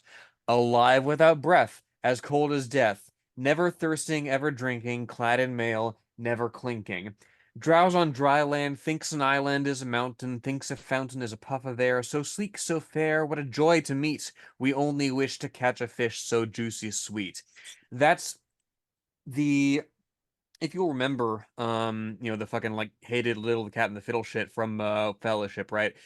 Here's another rhyme that's been expanded, but it's a riddle, the alive without breath as cold as death. It's a riddle from the riddle game in The Hobbit that Gollum has expanded into this like song he sings to himself about how cool fish are. And I'm just reading this and I'm thinking, good God, has he had nothing else to do in the intervening decades but just ruminate on this one guy who he played riddles with for decades? Well, I've got good Decades news ago. for you. If you're interested in what he's done in the decades between, do I have a game for you? I think it was one of the lowest reviewed games in like Steam history, the Gollum game, based on his time where he's a captive in Mordor for some fucking reason. Just sitting around jelking in elvish prison. It's awesome. But yeah, no, Gollum is quite funny in these parts as their guide. They go across the dead marshes. I mean, like, if you're interested in the sort of nitty gritty of them going through this land and the little quips and the this, that, and the other, I highly recommend you read the book, of course, as I say. But grand theme and all that, mostly in this part, it's just Frodo struggling with the ring, Gollum really wanting it, but also trying to have his better nature went out, trying to have his sort of Smeagol nature went out, and Sam being a skeptic. Sam's being a little bit of an asshole, but like not unjustifiably so. Yeah. Um, there's an argument to be made that if Sam was nicer, Gollum would do better or whatever. Or he wouldn't have he wouldn't have his turn back to evil. Um, I don't know whether that's true or not, but it's like also what are you gonna do if you're Sam, you Well, know? but and Sam knows a fuckboy when he sees one, A. And I Yeah. think I think that's true, A, because B, he knows somebody who's really kick-ass when he sees one. Um, and this is really illustrated here on page 652. Gollum disappeared. He was away some time, and Frodo, after a few mouthfuls of lembas, settled deep into the brown fern and went to sleep. Sam looked at him. The early daylight was only just creeping down into the shadows under the trees, but he saw his master's face very clearly, and his hands, too, lying at rest on the ground beside him. He was reminded suddenly of Frodo as he had lain asleep in the house of Elrond after his deadly wound. Then, as he had kept watch, Sam had noticed that at times a light seemed to be shining faintly within, but now the light was even clearer and stronger. Frodo's face was peaceful, the marks of fear and care had left it, but it looked old and beautiful as if the chiseling of the shaping years was now revealed in many fine lines that had before been hidden, though the identity of the face was not changed. Not that Sam Gamgee put it that way to himself. He shook his head as if finding words useless and murmured, I love him. He's like that, and sometimes it shines through somehow. But I love him whether or no. This Here's man gay somebody, as hell. Sorry. literally A, but B as well, it's another Aragorn-like moment, right? Yeah. And it's not just from the perspective of, Tolkien as narrator that we see this. It's from Sam's perspective, right? It's not just legend, it's not just descent, it's not just it's not just somebody rising to the occasion of what their ancestry, their line has prepared them for, It's the relationship between Sam and Frodo. It's the relationship between friend and friend, between Gardener and Smallholder. It's Yeoman farmer yeah, that never yeah, farms. exactly. Like you see beauty in somebody who you've come to love and trust, and it's that gives you the strength to go on. It's that you know it's the devotion. It's the devotion of one that engenders the it's the friendship of one that engenders the devotion of another, and I do think there is beautiful, that there is beauty in that, that it's not just, the historical forces that create such people, but it's genuine relationships and love. Right. And these people are, to counterpose it to the first part of this book, Frodo and Sam and Gollum are not born to this task in some Right. kind of grand way, right? Like, unlike and Tolkien's not doing an either or. He's not saying, no one is born to the task, whatever. He's actually saying, yeah, no, some people are born to the task and some people are made heroes. Like, Mhm. some people are great and some people have greatness thrust upon them, whatever. Say whether it's true or not, but it's certainly true in Middle Earth, right? The and Sam especially, Frodo, of course, is going through this unbelievable burden. There's obviously like there was a meme.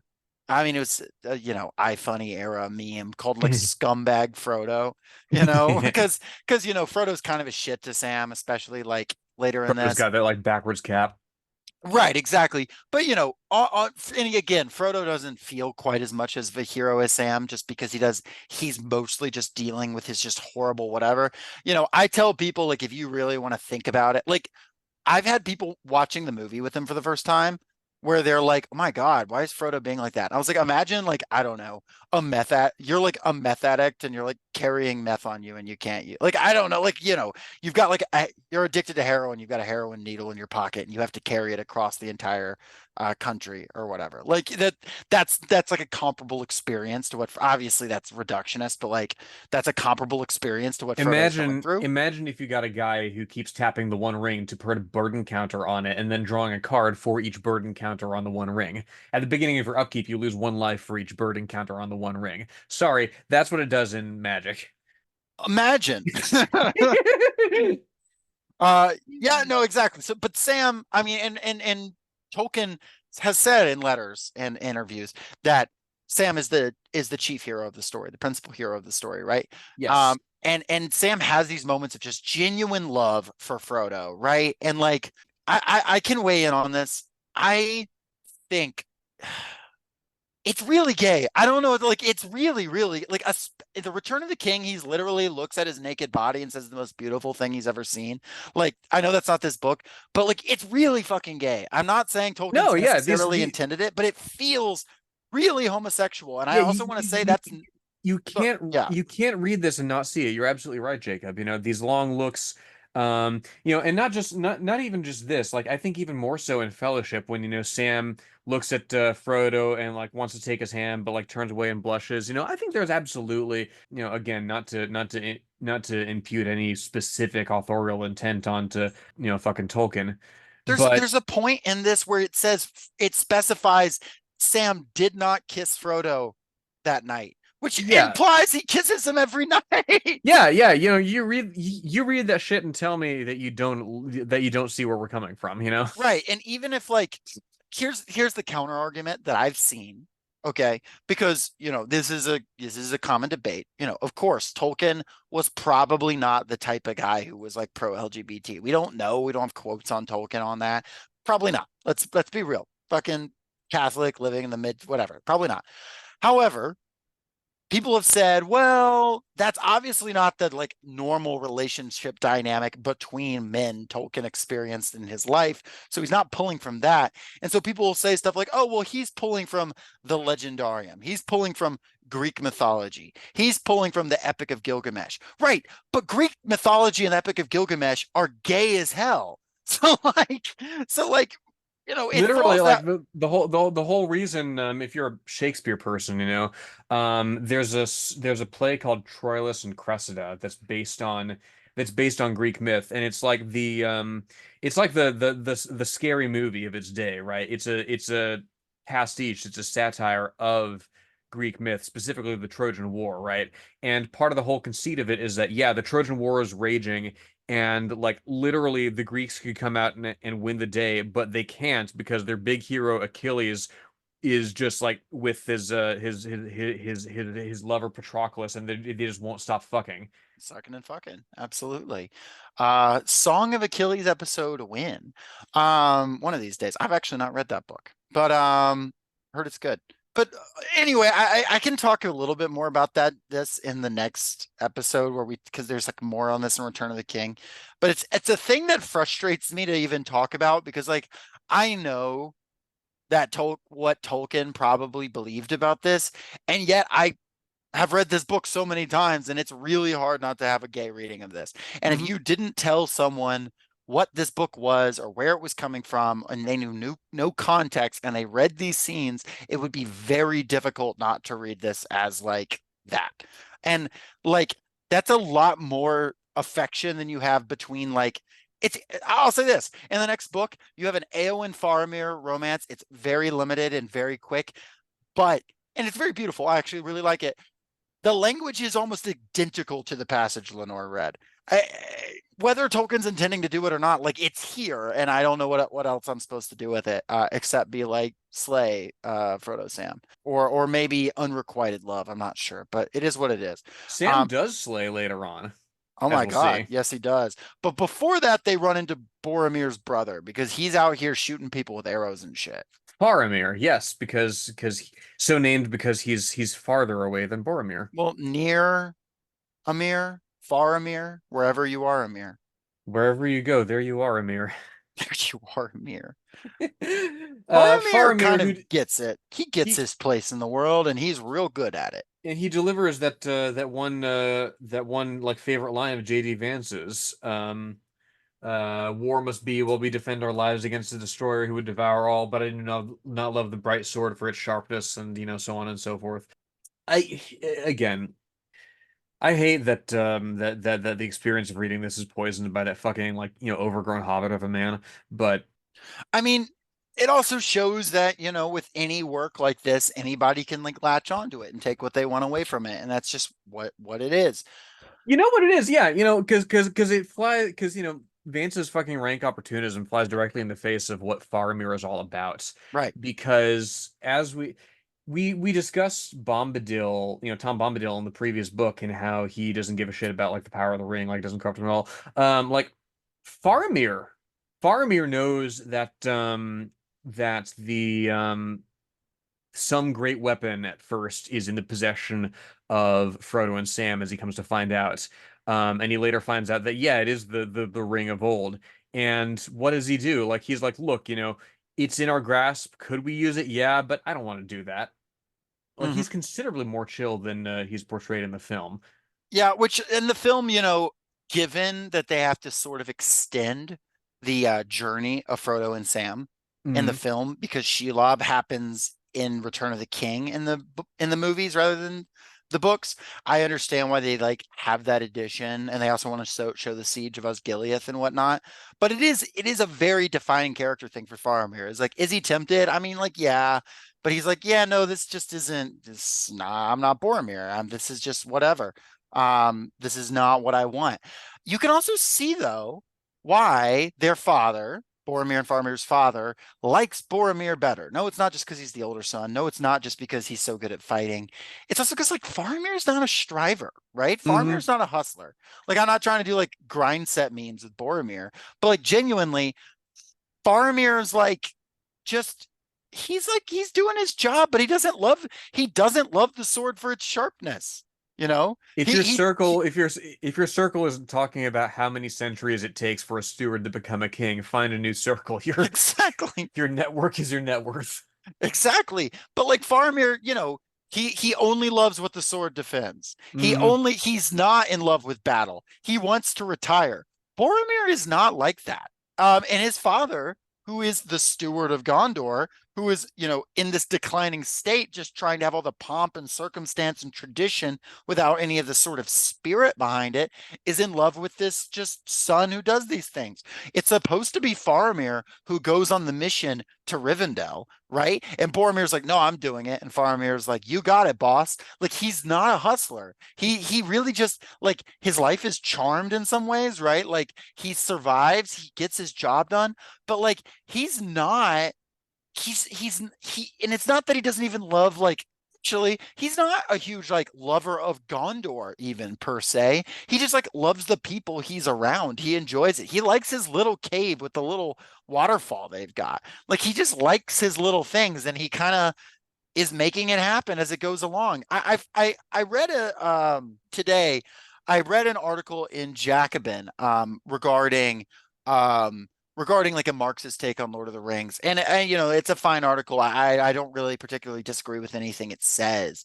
I don't with no disrespect meant, I don't find it very like insightful. It just kind of states what happens in Lord of the Rings. Who's the And author out of curiosity? I forget his name. British guy. It said he's passed away not too long ago. I forget. You can look in. I wasn't familiar with the name, but Oh, John Molyneux, yeah. author of several books, including Rembrandt and Revolution. The Point is to Change It, an introduction to Marxist philosophy, and 2020's The Dialectics of Art. Yeah, it's a neat article, but one thing I find notable in it is he says no one challenges the class relationships in these books, which is true, and he even throws out there are no John Lilburns in Lord of the Rings. Yeah, Faramir is and you no want to John Lilburn. unpack why that jumped out to you? Well, on two levels, right? One level is it's interesting because yeah, Faramir is the closest you get to someone bucking that kind of responsibility, or that class responsibility, and it's just by him not zealously pursuing it in the way Boromir does, but he still like gets the job done, right? Um, but it's also funny just because I've been obsessed with the English Civil War over the last like 2 weeks, and John Lilburn is not a particularly like, I mean, like, if you know about the English Civil War, you know who he is, but it's not like he's just a household name that people are throwing around all the time. So pretty funny to see John Lilburn just like appear there, maybe announcement to be coming. I don't know. I'm like toying with some ideas about a English Civil War themed book, maybe sort of, kind of, not sure. I referenced the Scots earlier, that they were very important we in the English we Civil should War. read, I think, what's her name? The I don't know who you're referring to, but I mean Neil Stephenson's Baroque cycle comes to mind when you're talking English Oh Civil yes, War. yes, yes. We should read C.E. Murphy at some point Mm, here on the podcast. If y'all want to hear me just go on a fucking like enraged tirade about the worst, most anticlimactic twist I've ever read in a novel ever, we should do an episode on C.E. Murphy's The Queen's Bastard. okay, Because it's mark set it in, down. yeah, it's set in a I was reminded of it because it's set in like an alt kind of like Tudor sort of setting. So before the English Hmm. Civil War, but Sure. you sort of jog my memory about it. I won't spoil it, but oh man, is it fucking oh God, it makes my skin crawl. Anyway, sorry, go on. But anyway, all that to say is, I got that in there, but like the connection to Faramir is Faramir's not a John Lilburn, right? He like disagrees with the overall policy of where Gondor is going, and he's not pushing back. Instead, he's just kind of like, yeah, I'm gonna do my thing. My Because dad he's kind of got sucks, yeah, but things will get better. And like if we just like do a good job with the task we are given. And exactly. turns out that's correct Because in he's this got this world. he's got this sort of long speech about how yeah, like the race of men was different like in ancient days, and like the Númenóreans declined because like they were too like enamored of like their past, like they were looking at Yeah. like genealogies and discussing like this or that like ancient like history as the kingdom rotted or whatever. And so what did we do? Like the king fucked up and the stewards took over until such time as like a new king would be called, right? And that's his point, right? That the uh we are become middlemen of the twilight, but with memory of other things. For as there are Hiram do, we now love war and valor as things good in themselves, both a sport and an end.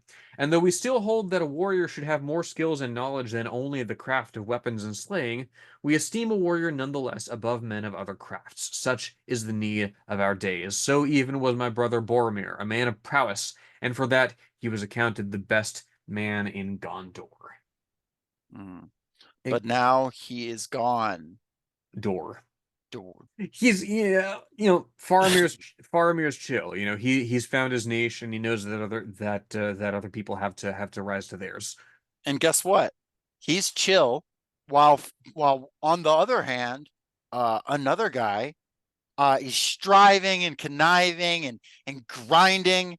We're talking about Wormtongue. Does Wormtongue get Eowyn? Does he bag the girl? No. Grindma Wormtongue? Exactly. Meanwhile, Faramir, chill in his lane, flourishing, and Very he meets demure, very Eowyn. mindful. Exactly. And within 10 minutes, he's bagged Eowyn. They've agreed to get married. And they live happily ever after. Farademir? I mean, Eowyn, There we go. because that's a huge W. So, in many ways, we must study Faramir's psychology and his game We're because he's we're on another level here.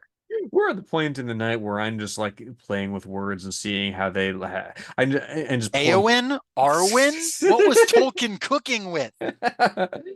So yeah, then Smeagol catches up to them. This is incredible to me because like Smeagol? It's the goal is no.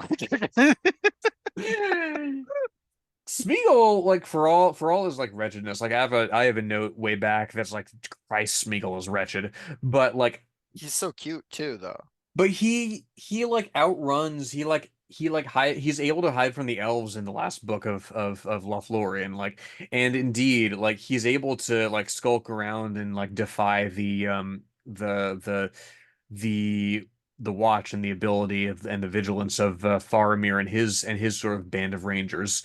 Um, he's really only caught when he has to stop and eat, and that's what happens. Mm. That's what happens. Faramir comes across him, and so he's like, okay, well, the laws of Gondor say, like, if anybody comes to this secret redoubt where from which we're keeping watch on the frontiers, like they have to die. So, Frodo, you claim to know this guy. What's up?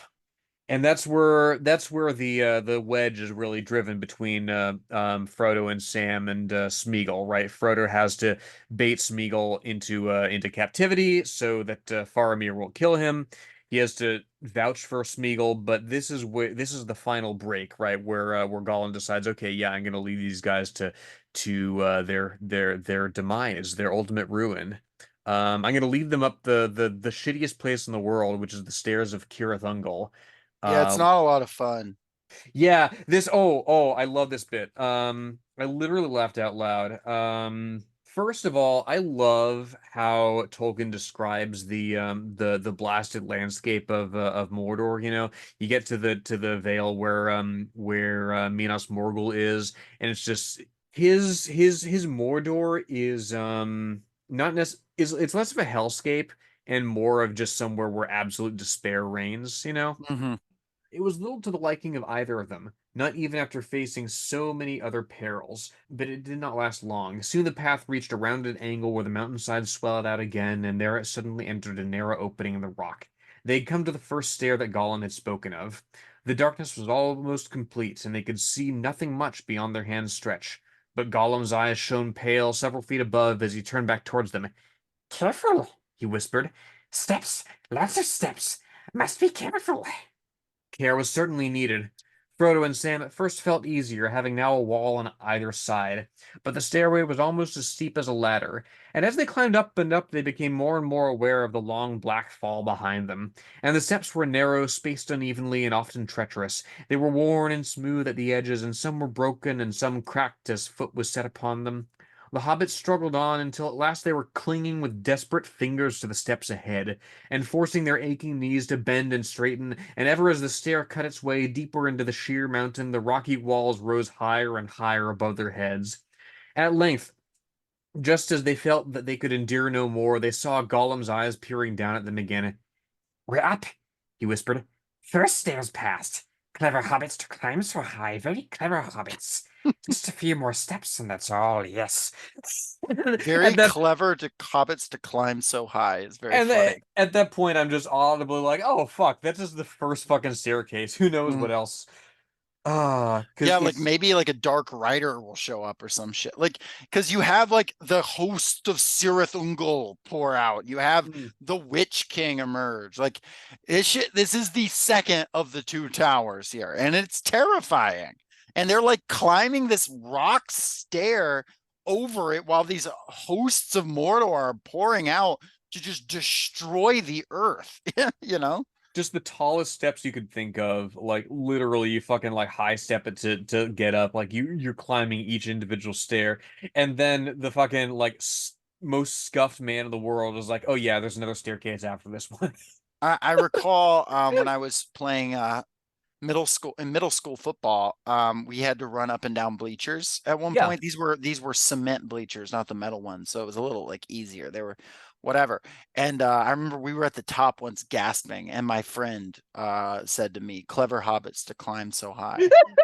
Shout out to him for that. Probably the best joke a seventh grader has told, to be honest. Since of course Skibidi Riz was invented. That's obviously peak seventh grade humor. But short of that. But yeah, I remember him saying that, and I was like, okay, I can Skibbity do one Gollum. more.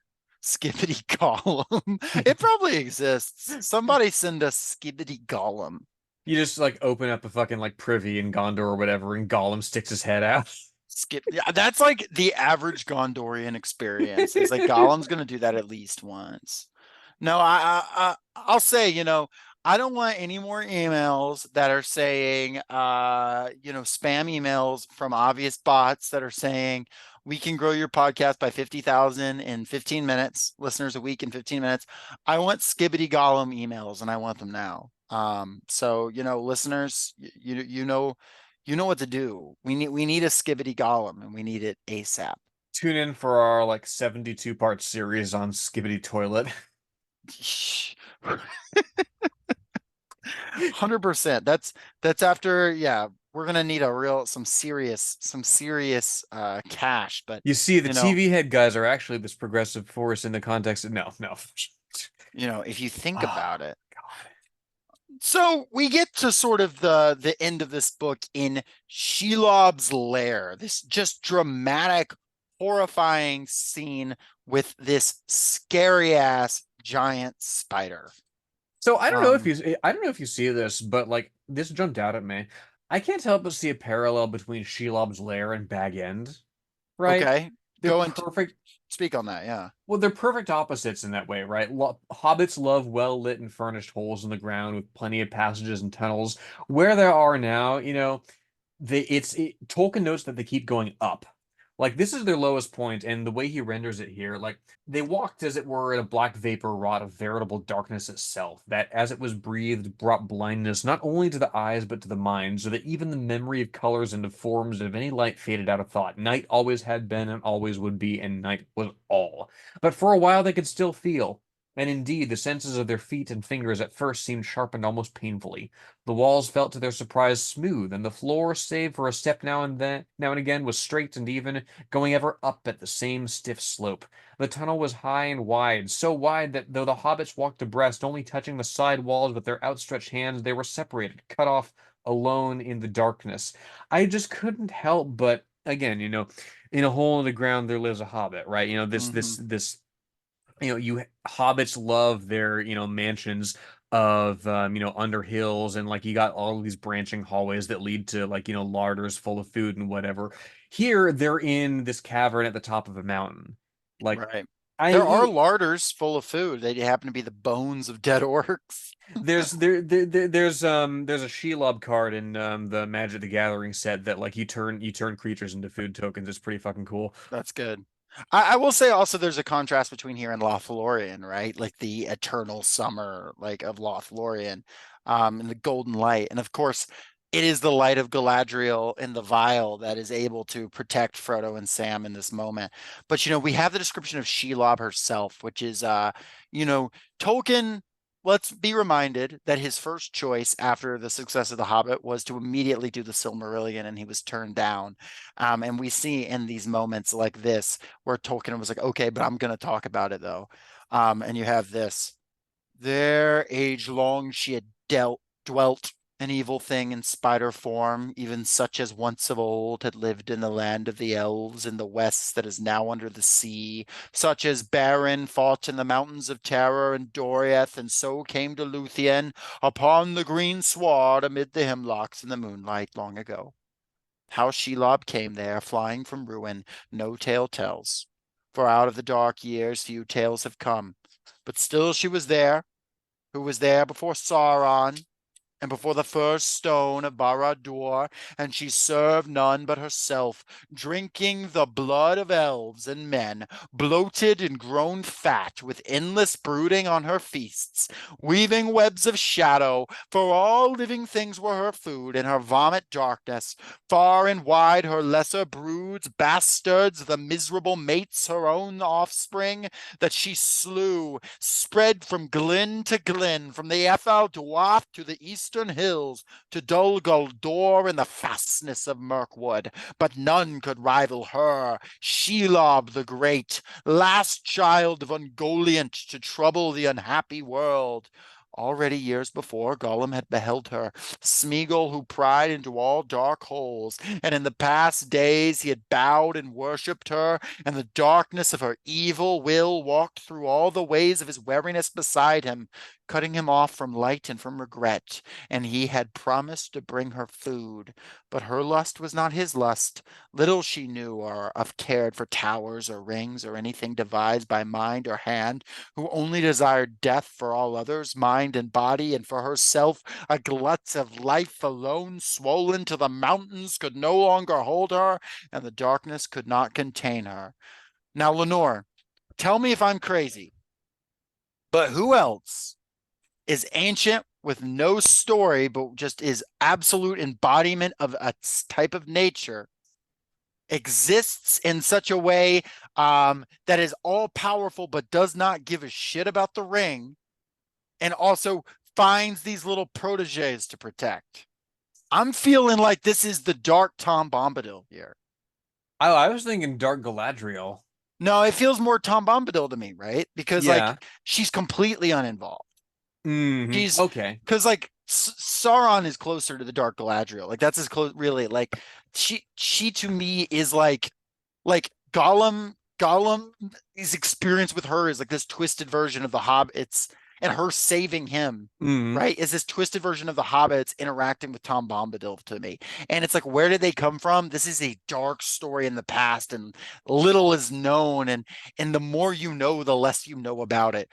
Especially if you've not read the Silmarillion, because you're just like, oh, well, it's the same Tiberian fought when he came to Luthien. It's like, well, I don't know what the fuck that means. I haven't read the Silmarillion, right? It feels very similar to me. Also, another note I have to make: Beren fights this type of creature before coming to Luthien, and she revives him. Frodo fights this creature, and Sam as well, before Sam revives Frodo. I'm sorry, but we've got another. This is gay. I don't know what to, it happens. It happened again. I don't know what to tell you. It happened again. That parallel exists, and we have to do something with it. No, absolutely. The whole time you were delivering, you're impassioned and well reasoned and very very steeped in your knowledge of the lore. Like all I could think of was, "Hey doll, Mary doll, I'm a giant spider." Hey doll, I'm a giant spider. If we take the fucking like Tom Bombadil connection to its illogical conclusion, Goldberry, I've got bad news. They turned me into a spider, Goldberry. Spider Tom. I'm Spider Tom. But no, I mentioned I was reading this bit like just this morning, right? And you were like, legendary Sam moment, and you're absolutely right, because it is a fucking legend moment. Like he's like the one guy who was ever able to score a hit on Shelob as it happens, and one hit's all that's needed, really. One hit's all that's needed, and then she goes off to fucking lick her wounds, and like that's where we get my favorite moment of this book personally, because you have these two orcs like talking at the end, Gorbag and Shagrat, and they're like, she Gorb on my Shagrat, she shag on my rat. Like, oh man. Oh, we got jokes. But yeah, they're talking about like what's transpired, right? They're like, oh yeah, like the big eye is like concerned, and like there's people skulking around, and like, oh, I hear that like this dude fought Shelob and lived to tell the tale. So there must be this big like elf Chad walking around with an axe or something, and no concept, no idea that it could be just a sufficiently determined, sufficiently homosexual hobbit. And what did Frodo say earlier in Fellowship of the Ring? I'm convinced by the end of this, Sam will be a wizard or a warrior or both. And Sam said, shucks, I don't want to be neither. And wizard maybe not, but he sure is a warrior. No, 100%. But like only out of extreme necessity. Yeah, no, and his deeds indeed, give him a much greater stature in the minds of creatures who, again, so much of he defies the imagination of these evil creatures, which is how ultimately they're able to win the day. I mean, go all the way back to early in book 3, right, where it's laid out that that Sauron literally can't comprehend that somebody could come across the ring and not want to use it, right? As Gandalf says, he supposes that we are all going to Minas Tirith, for that is what he would himself have done in our place. And according to his wisdom, it would have been a heavy stroke against his power. Indeed, he's in great fear, not knowing what mighty one may suddenly appear wielding the ring, and assailing him with war, seeking to cast him down and take his place. That we should wish to cast him down and have no one in his place is not a thought that occurs to his mind. That we should try to destroy the ring itself has not yet entered into his darkest dream, in which no doubt you will see our good fortune and our hope. For imagining war, he has let loose war, believing that he has no time to waste, for he that strikes the first blow, if he strikes it hard enough, may need to strike no more. So the forces that he's long been preparing, he's now setting in motion sooner than he intended. Wise fool. For if he had used all his power to guard Mordor so that none could enter, and bent all his guile to the hunting of the ring, then indeed hope would have faded. Neither ring nor bearer could long have eluded him. You know, again, some people will ask, well, why didn't he post just one big fuck off orc at the entrance to where Frodo and Sam cast the ring into Mount Doom?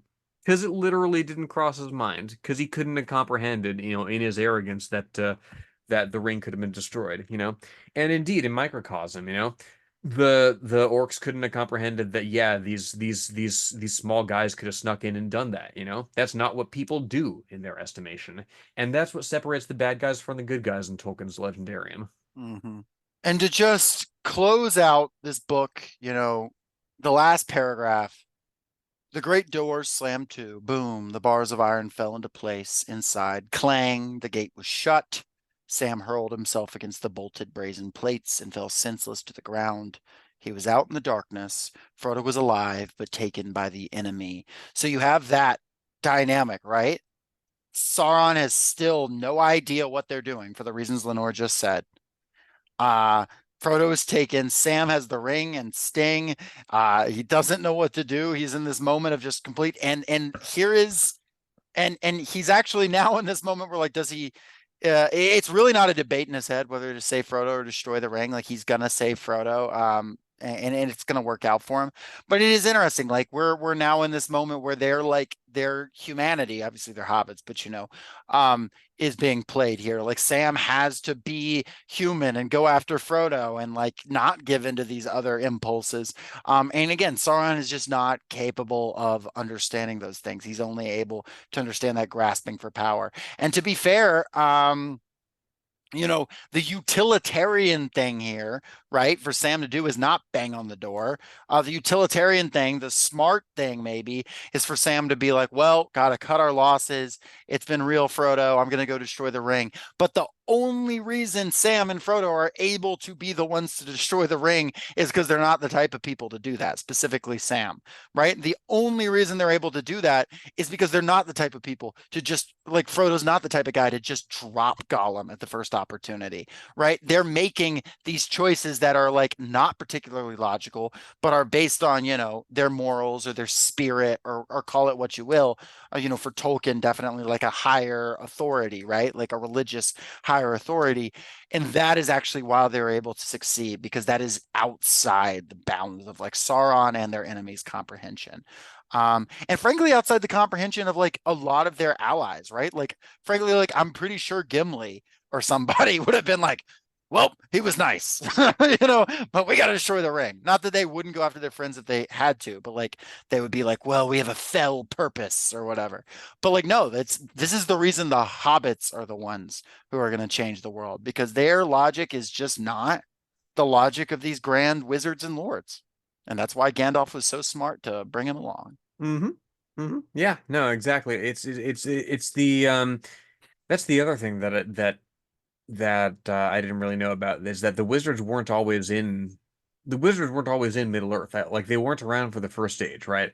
Like, they No, were not at around. all. Yeah, they were around for when did they come along? It would have been They like, didn't come around to the end of the Second Age. yeah, It was yeah, late. It was like just one age, basically. yeah, and it takes the kind of foresight that they have, that they don't necessarily, hurry things along, like, of their own accord. But, like, it takes a Gandalf to recognize, not to get all great man about it, but, it takes a Gandalf to recognize that, the right hobbit hand in the right place can, move mountains in ways that nobody could have seen coming. And that even he couldn't have seen coming, Mm, but that he had some idea might occur. exactly right, because we made it clear Gandalf couldn't have taken the ring himself, but he was able to find the guy who could.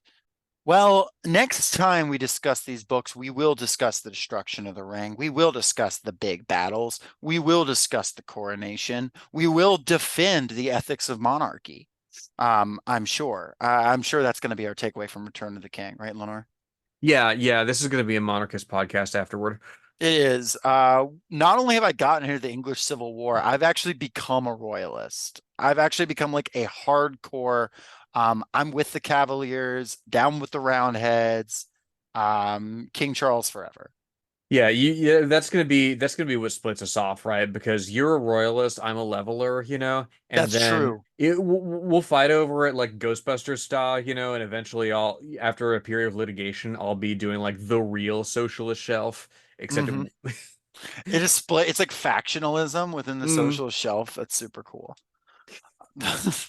The royalist shelf doesn't have the same. I love ideological splits that we just like plan out beforehand. Yeah, no, you got to plan your ideological splits because it's like, well, I was gonna do something that week, so like, let's split next week. Yeah.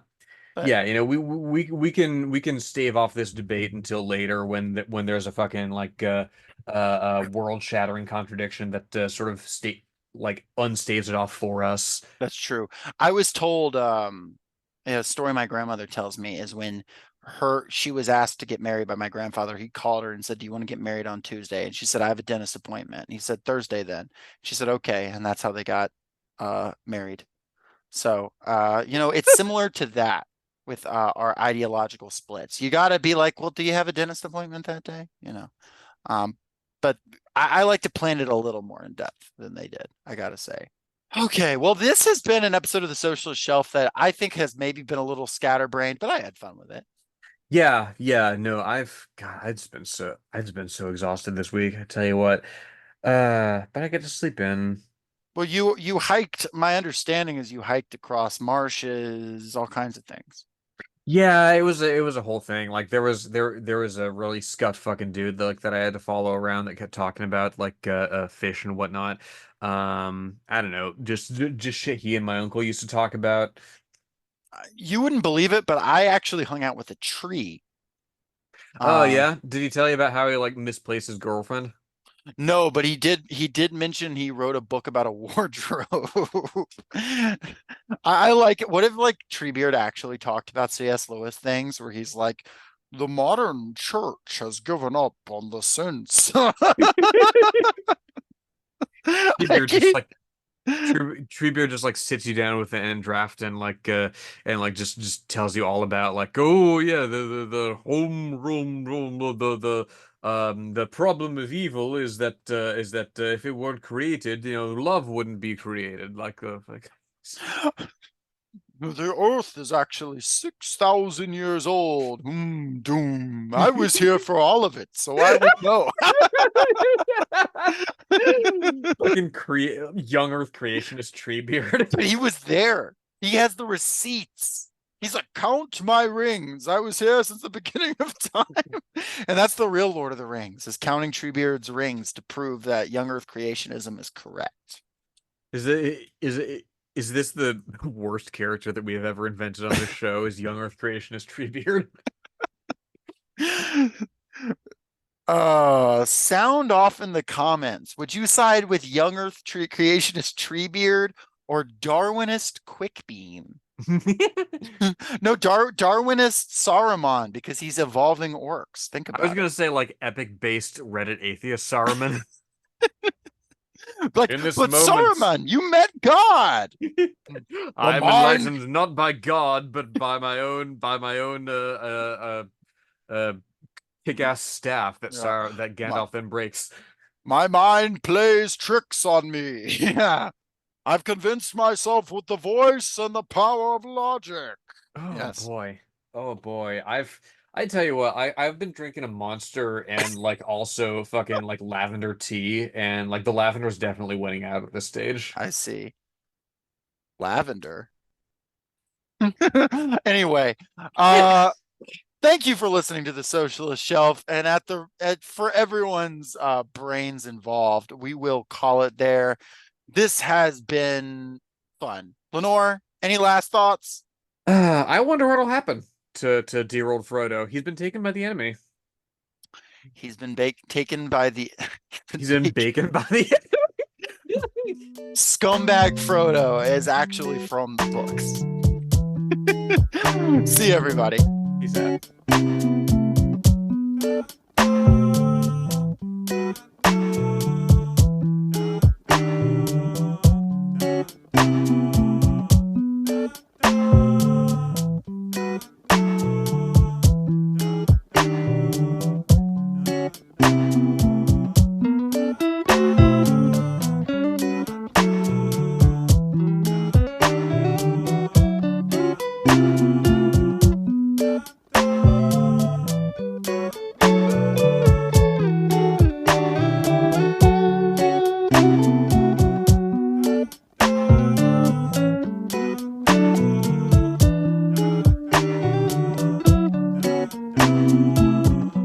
Thank you for listening to Socialist Shelf Radio.